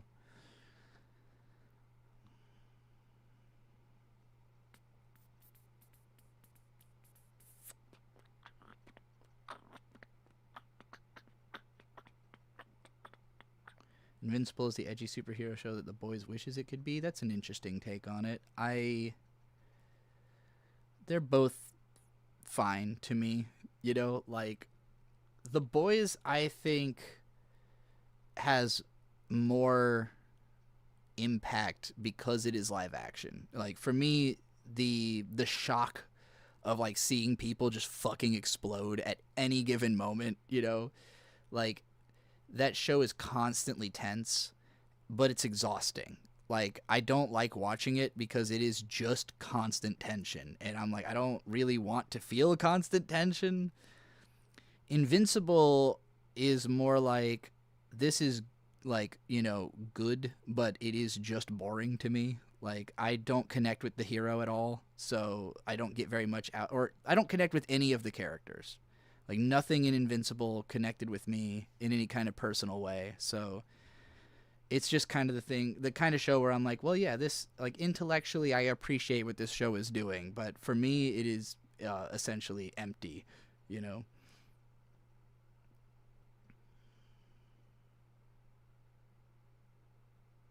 I just want to play Atlas, but my partners keep playing Deadlock. I have been meaning to get into that game for a while because it looks basically like Phantasy Star Online 2, but with furries, which should be everything I want out of a video game. But I kept expecting there to be like a big movement towards it. Like, I kept expecting all of the furries I know to start playing this game, and then we'd all kind of jump in on it, and that's never happened. And I don't know if it's just because it's not, like, fully out. I don't think. Like, I don't know if people are just waiting for it to be, like, the final release, but anyone who wants to play Atlas, I'll buy it for you. Hey, buy me a copy, and I'll give it a go. It looks cool. It's $10 and got a big update a few months ago. I'll add it back to my Steam wish list. So unless I didn't buy it, did I? I don't think I bought it. No, I didn't buy Atlas. I used to have like a massive Steam wish list, and then at some point I was like, I'm never gonna fucking buy any of these games, and I just took them all off.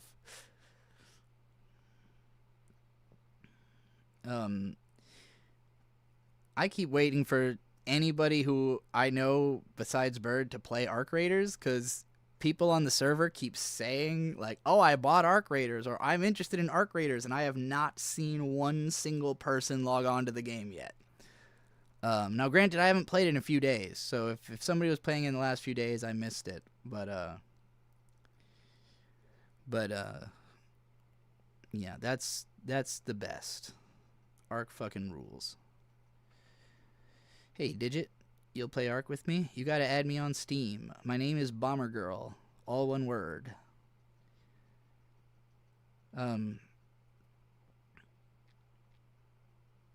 yeah, I mostly play with Bird in duos. So I haven't played like a lot by myself or like while he's not around. But if I wanted to play the game while Bird's at work, I would want to play it with somebody from my set. 2000s era MMOs were my life, my entire teenage years.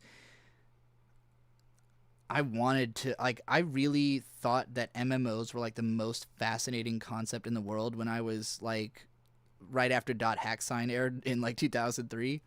But I could not comprehend technology well enough to make them work. And then by the end of the 2000s, there was all these like free-to-play MMOs that looked awesome, but I felt like I just didn't feel that same drive anymore. So I felt like all this kind of like a combination of vicarious joy and jealousy, because Shade played all that shit. Like, Shade was big into MapleStory, Dragon Saga, fucking... I don't think he played much Flife, but what's that other one? Fuck. There's like one that's kind of like in the vein of MapleStory, but in 3D, that was also like a really popular free MMO. But yeah, that whole era of free MMOs, the whole time I was just like, where the fuck was all this when I needed it? Where was this when I was desperate for this type of social connection at 13? But I did play like an entire month of Terra Online. And when it comes to Phantasy Star, like me and my brothers and our friends played a fuckload of Phantasy Star Online episode 1 and 2 for GameCube on split screen multiplayer. And then when PSO2 came out, for years it was not available in English, and so we had to download like the partial English patch. But we played a pretty good amount of that together, like me and my brothers and friends once again, but this was like an exclusively online game. And then when they finally brought it to America, I guess they had like fucked something up really bad because all the reviews were terrible. So I didn't try to get back in. But Atlas looks like it plays just like PSO2. So that's why I've been like, okay, this could be cool. But yeah,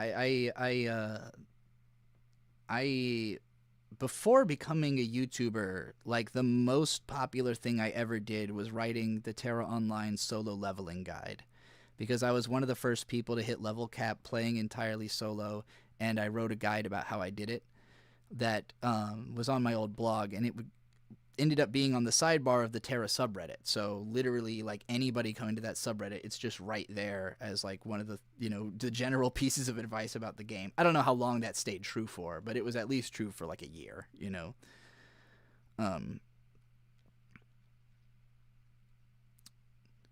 Because like the reason that such a thing was necessary in Terra is that you have to have a party to go into dungeons, and each like questing zone would basically get you to a certain level where you would need to beat a dungeon to finish that questing zone. And if you tried to go to the next questing zone, you would have to gain like 5 levels that you would ordinarily gain in the dungeon in order to unlock the quests in the next questing zone. And so basically I found all the best places to grind outside of dungeons that would subvert the need to do the dungeons so that you could play solo. And that was the conceit of my guide. Where's my solo leveling royalties? That's funny.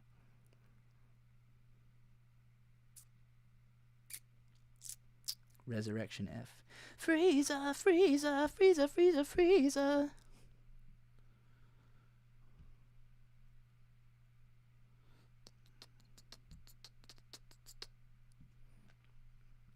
Were you a beater? No, I wasn't in the beta, unfortunately. Nor was I a cheater. Remember when everyone thought that was like the most badass thing that had ever happened in an anime? You're right, I am a beta tester and a cheater. Otherwise known as a beta.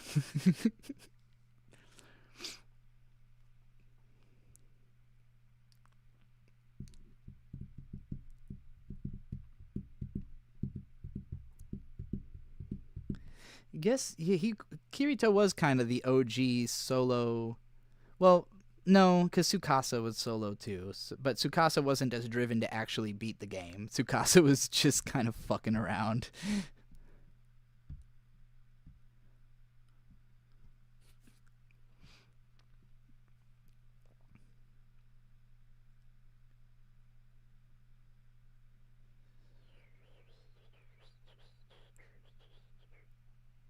Yeah, I watched approximately 30 seconds of solo leveling when it was getting hyped, and I went, there is no chance whatsoever I will enjoy this. I'm not watching this. That said, on Versus Wolves, they were pretty insistent that the show is pretty cool, and I generally think that they don't have shitty taste, you know, so I'm willing to believe solo leveling has good things about it based on the fact that they enjoyed it, but I wouldn't want to put myself through it. I don't think I'll enjoy it. Oof. More slime dolls when? Soon, I think. Definitely, if Krona's coming over to my house next week, we'll definitely do some stuff then.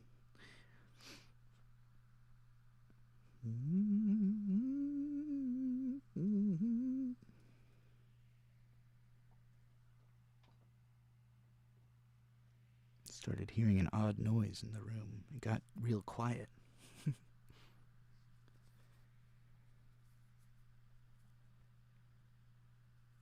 Alright, I gotta pee again. And so I will play some more audio.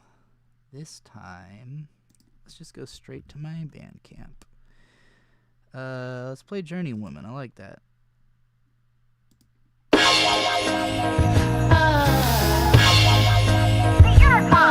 Trixie. Let's go. This trial of the golden wedge. Yeah, I've been living within the plume from the shroom kick. Fumes inflicting new views. Too much news of abuse from the old cliques of music. The hit makers choose it. They use it to get what they want, and then they dump it off and hump it raw and leave us raising bastard armies. Plastered on me face like 10 beers, liquid displaced. It ain't great.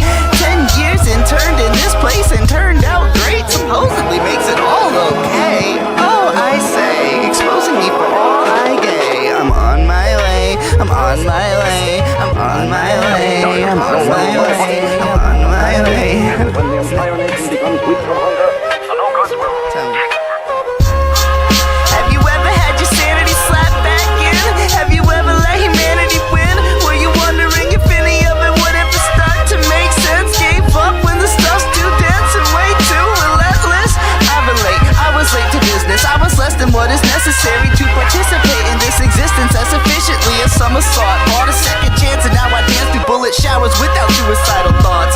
Solitary time, I count the hours. Monetary rhymes don't count. Cowards will be cowards. I have will to power. I have still much to devour. I still have to punch through the dour feelings and reveal the towering talent that balances my bank accounts and everyone's emotions.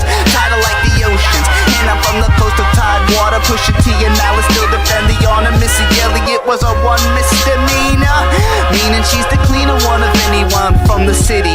Norfolk and Virginia Beach, Hampton is the home of drama. Newport News of my mommy, dads on cars in Chesapeake. Suffolk probably soon to be a city, and that only leaves Portsmouth, where I briefly went to TCC for graphic art classes. No passes, I was asked out mentally until my 30s. Still hurts, but fuck it, we go hurting. Still hurts, but fuck it, we go hurting. It's a journey.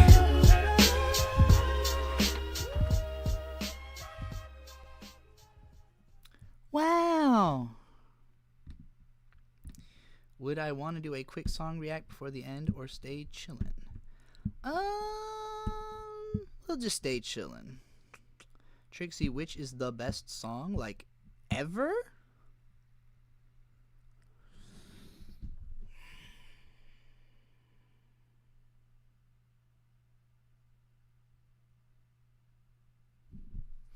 The best song ever. I've got a few candidates. Let's see. I know I've got a playlist that's just called, like, best songs or something like that. That's why I'm opening up my phone.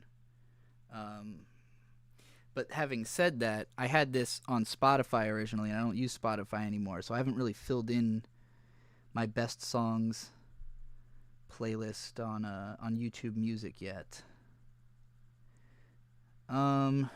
Shit.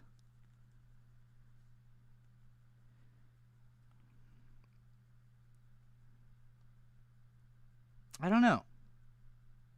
I don't know if I could pick a best song ever, you know? Where are the cats? Can we see the cats? One is asleep on the bed and the other is probably downstairs. So, no.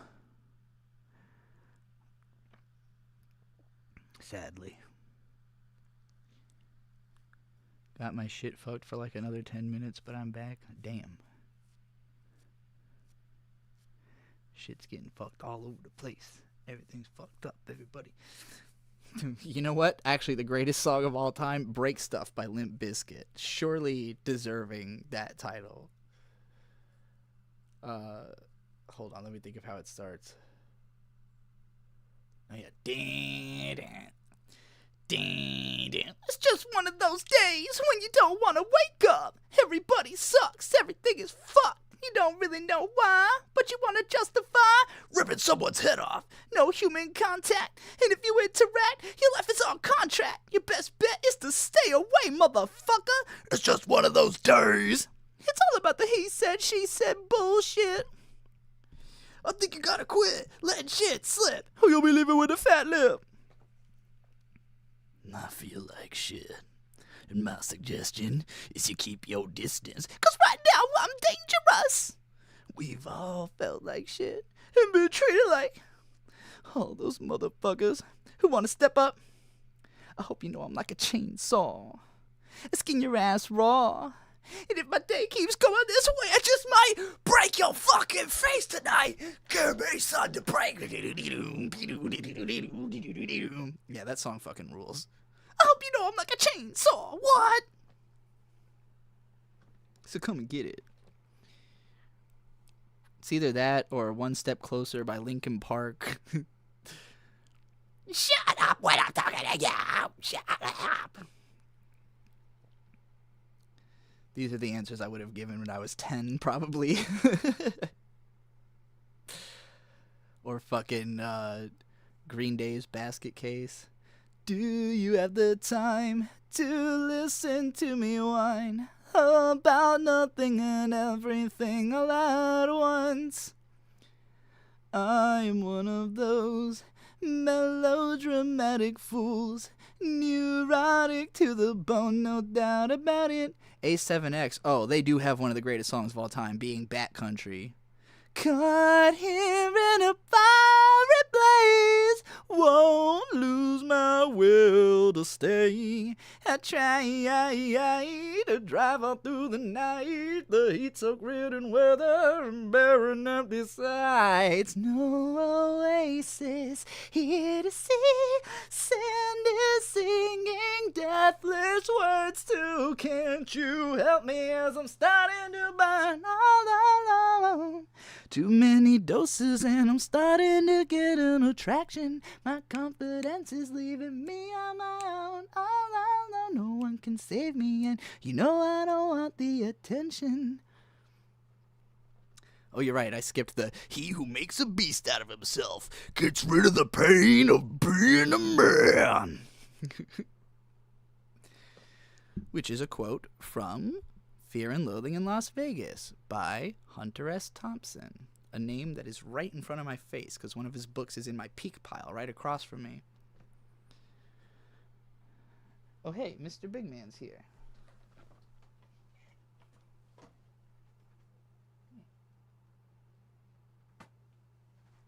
You did not want to get up. Okay, here's the cat. He doesn't want to be picked up, though, so... Or, well, now he's chill because he's in my lap. How you doing, Mr. Big Man?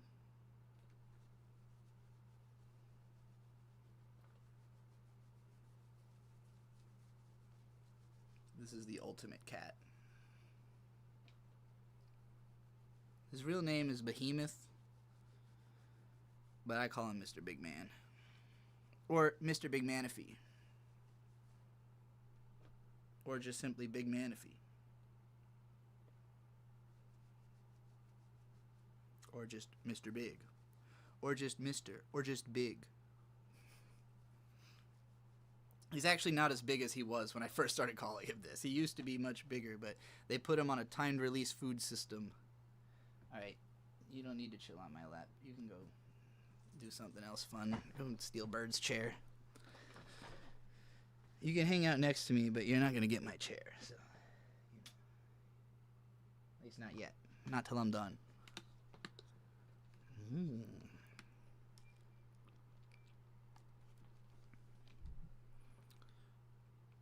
Check it out. Aww.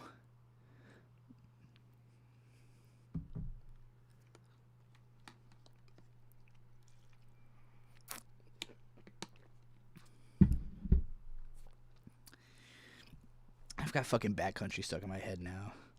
In my brain, the rest of the song just kept playing after where I left off. I do not remember the La La videos from back in the AMV days. I am not sure what you are referring to.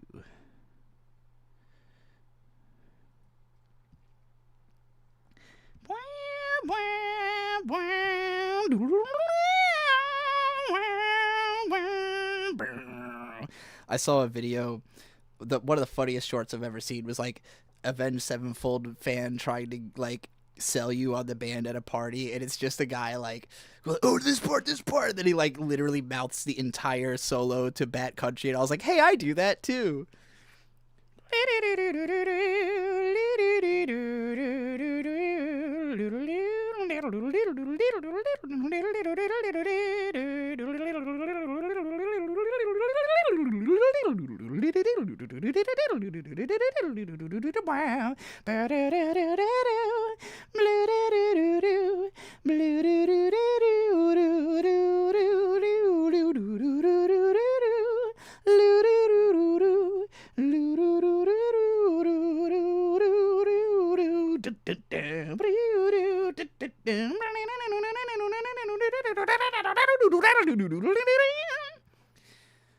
Okay.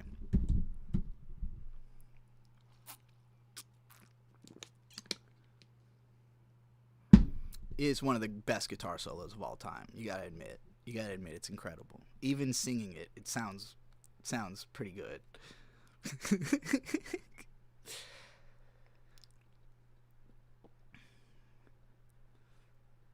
I have never heard of those, Gary.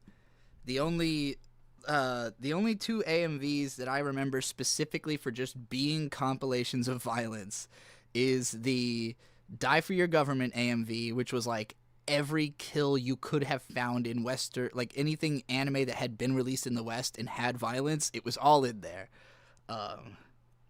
You're gonna die for your government, die for your country, that shit. Fucking amazing song. Also, the song Violence Fetish by Disturbed had a Berserk AMV that was just like every kill in Berserk. With bring the violence, it's significant to the life if you ever known anyone. To the life, can you feel it? Ow, ow. Isabel said, every few seconds the stream buffers for like 1 second, so now I'm 3 minutes delayed. Listening to that guitar solo with me mouthing a guitar solo and it's interrupted every second has got to be fucking nauseating. I'm sorry. Sorry that happened. Oh, my lord. It's not even the only guitar solo that I know in that way either.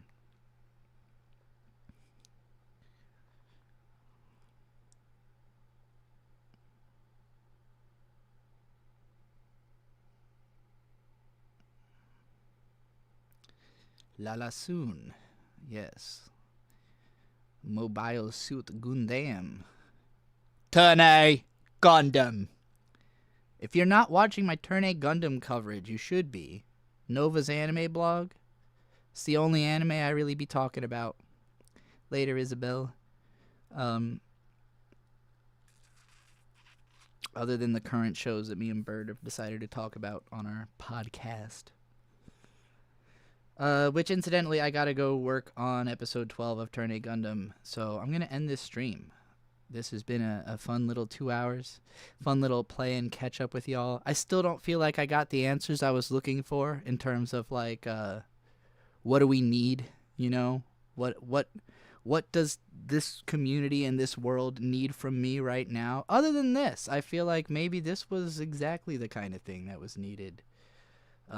But I gotta come up with more. I feel like there's something I could do that would truly revolutionize not the world, but something, you know, some kind of little revolution.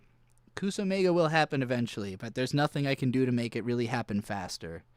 I've had some ideas about it, you know, but I don't think it's ready. When is the next time I'm going to any kind of convention? I haven't figured that out yet either. And the reason is that I can't afford to travel, probably not at all this year. So because that was what I thought. Like last year, I thought, oh, at some point I'll be able to afford to travel. And so I preemptively tried, like I was going to go to a con in Minnesota last year, and I actually got approved to run a panel at it. But then, like, by the time I got the approval message, I knew I was not going to be able to make it to the convention. So I had to just tell them and, you know. So if I do go anywhere, it will be probably in Virginia.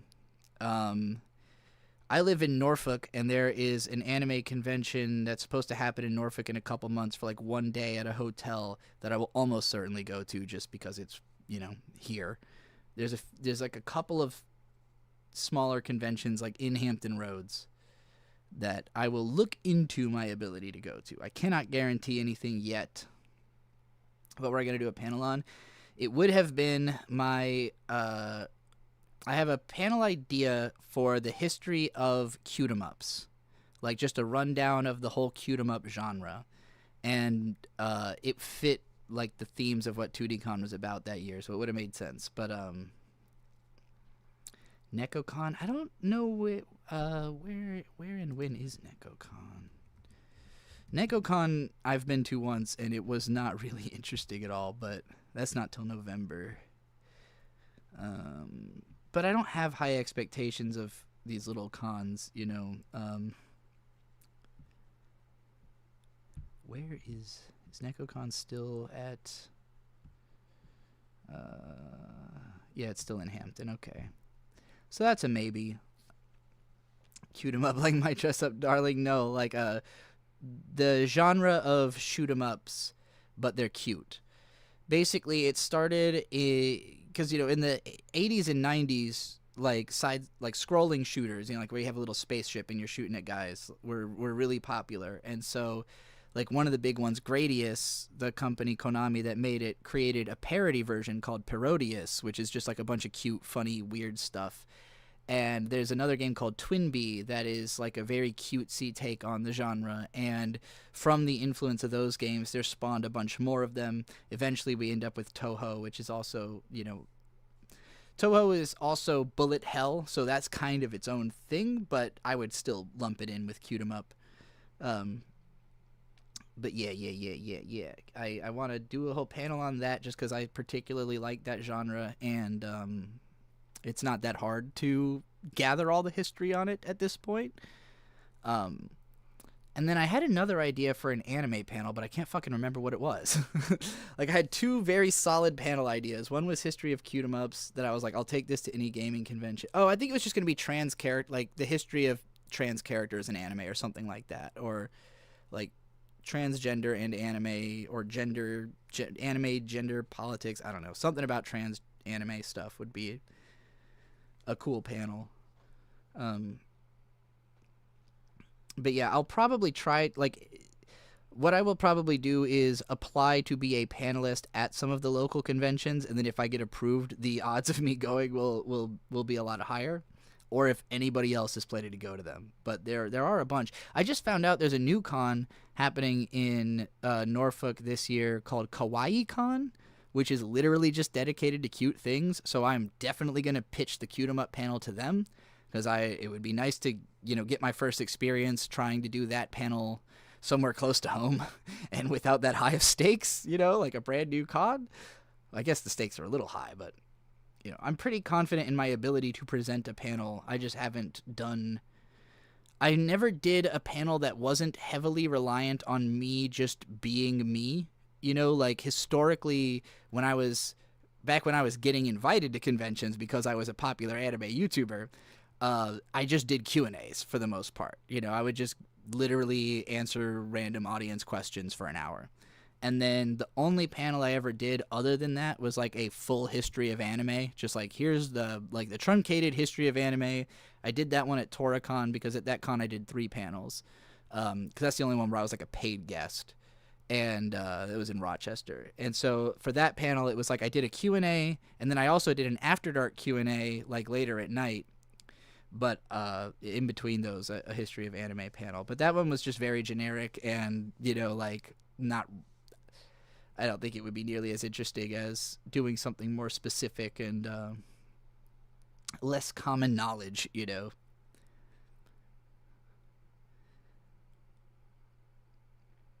So yeah, I want to, in my head, and I've been saying this for a couple of years now, I just haven't quite figured out how to actualize it. But in my head, the most sensical existence for me with the way that I am and everything I like to do would be to be a con person, like a con presenter by trade, which there are people who have done, but to really make that like your job, you have to be, constantly on the grind, basically, like going con to con all the time around the country, doing multiple presentations at conventions, and it has to be a pretty decently sized con to even have the budget to hire a guest. So, especially a guest presenter, not somebody who's a guest because they're famous, but just because they're good at presenting. I've met I've met people who do that and are really good. And so I want to do that, but also I'm a nerdcore rapper, so like my ideal would be that I perform at conventions and do panels. Like if I was doing both a musical set and a panel set, that's the ideal situation in my mind, because I love conventions. It's like one of the only places I just feel safe and relatively free. I feel like there's an extreme degree of freedom to be at a convention full of people who are into the same kind of shit you're into. And I love traveling, and I want excuses to travel, which I, can't really do for no reason. So, to me, that would be like the perfect mix is like I could show up in town, I could do my panels, and then I get to explore the city or, fuck around or hang out with people at the convention, whatever. Like the idea of just always being kind of in a new place, meeting, different people and then catching up with them every so often. Because a lot of the same people go to cons, especially the same cons. So, like, if you are somebody who's ever been to the same convention like 4 years in a row, you come to a point where you really know who the regulars are, Like, if I went to too many games, I know at least 30 people that will definitely be there. Not that I know their names even. I just know who they are because I've seen them there, 3 years in a row. And I know who's on staff and stuff like that. So, like, that's a cool vibe of, like, returning to these cons and seeing these people again. And, I'm not somebody who does that well with, like, day-to-day friendship. I'm not somebody that's, like, fun to just, like, sit around with in that way. Unless it's like, doing this is like doing a panel, like doing a live stream where I'm kind of talking to a bunch of people, is more like doing a panel than it is like having a conversation. Because, like, if all of us were in one room, this would be nauseating if it wasn't a panel, like if we were all trying to just have whatever conversation we want, you'd be having other conversations in different parts of the room and it would just turn into a loud rabble, it would be like a convention. So, like, that is like the idea of like it's me and like I'm communicating with a bunch of individuals who are all in one group together is more natural to me than like having 3 friends over, then I just feel awkward and like I can't really place myself. So that's why I like that kind of environment so much. But it's a tough thing to make a career out of if you can't really justify yourself of like, that you are really on top of your shit. Like, if you're going to be at a con, they really don't need anybody that's going to drag down the planning, or who's not going to, like, really participate in making the thing function. So I might volunteer at a couple of conventions in the local area before even trying to do paneling and stuff like that. There's a con in Norfolk coming up that's just a storytellers convention, which is fascinating. Like, it's going to be basically a bunch of writers who have a setup where they can like read their stories to the room and then try to sell it kind of thing. And I thought about volunteering at that just because I'd be really interested to meet all these writers, like I don't want to buy any of their fucking books, but I want to meet these people and see what they're about, so that would be interesting. Yeah, Z-Cypher, same. I'm good at networking but suck at hanging. Like, I'm good at finding myself in a room with somebody. I'm not good at then planning another thing for us to do, Like, I get excited to have a conversation with somebody, but it's tough for me to imagine a context outside of the one I'm in that will be later, So I like that. I like when I see somebody like once a year and we remember each other and like, because I don't think that much happens in any given year that you really need to talk to somebody more than once a year. Maybe this is why I'm not that good at friendship. I'm like, yeah, a friend is somebody you talk to like every 5 years and make sure they're still doing the same thing you thought they were doing, right? Like, that's what friendship is. But we're working on it, I got a lot of friends here in chat. I talk to y'all more than I've probably talked to anyone before, so... But okay, I gotta wrap this up. I gotta go fucking make a Turn A Gundam video before it gets too late. This has been fun. Let me know what cons you're all the most interested in Discord. Especially if they're on the East Coast. Like I said, I cannot afford to go. I probably can't go north of Pennsylvania. I can't go south of Georgia. And I can't go west of Tennessee. That's going to be, like, if it's more than a 9-hour drive, it's not going to happen this year. So, I'm going to say the radius, if there's a con that, like multiple people I know are going to that's not in Virginia, but it's in Maryland or Pennsylvania, D.C., North South Carolina, maybe northern Georgia, that could be doable. But farther than that, it's not going to be affordable for me, I don't think. Really trying to save some money, for once, trying to get out of the financial hole and not just blow the money as soon as it comes in. as I have a tendency to do. You're the car yapper. We don't in my car's trips, like when Bird and I are on the road, there is sometimes we have a very yappy drive, but we've done so many long distance drives that a lot of it is not, it's just quiet for stretches or listen to music or something. But he's not as much of a wanting to hear a bunch of noise when driving.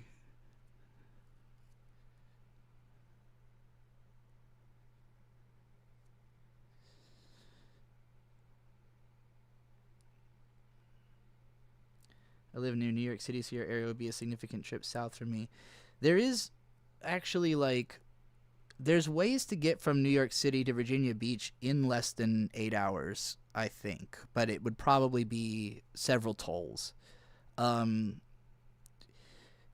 is a bus that leaves from Virginia. I don't know if it comes back, or rather, I know it comes back, but I don't know if you can sign up for this in New York City. But we have the Chinatown bus, which is a bus that just goes straight from Virginia Beach to Chinatown every day. It's like a 10-hour bus ride, but it happens every day. So every time, like, my brother and his wife have gone up to New York City, if they weren't, if he wasn't driving up there for work, they usually would just take the Chinatown bus. But I've never actually been into New York City. I've driven through it. I've never stepped foot into New York City. I'm interested now. It used to terrify me. Like, for a long time, I was just terrified at the thought of being in a place that dense. Now that I've really done the research, I realize New York City is nowhere near as dangerous as people think it is. It's just that there's more a higher number of violent things happen there than in other places, but a lower percentage. Like, it's actually much less likely for that violence to happen to you than it is in most places.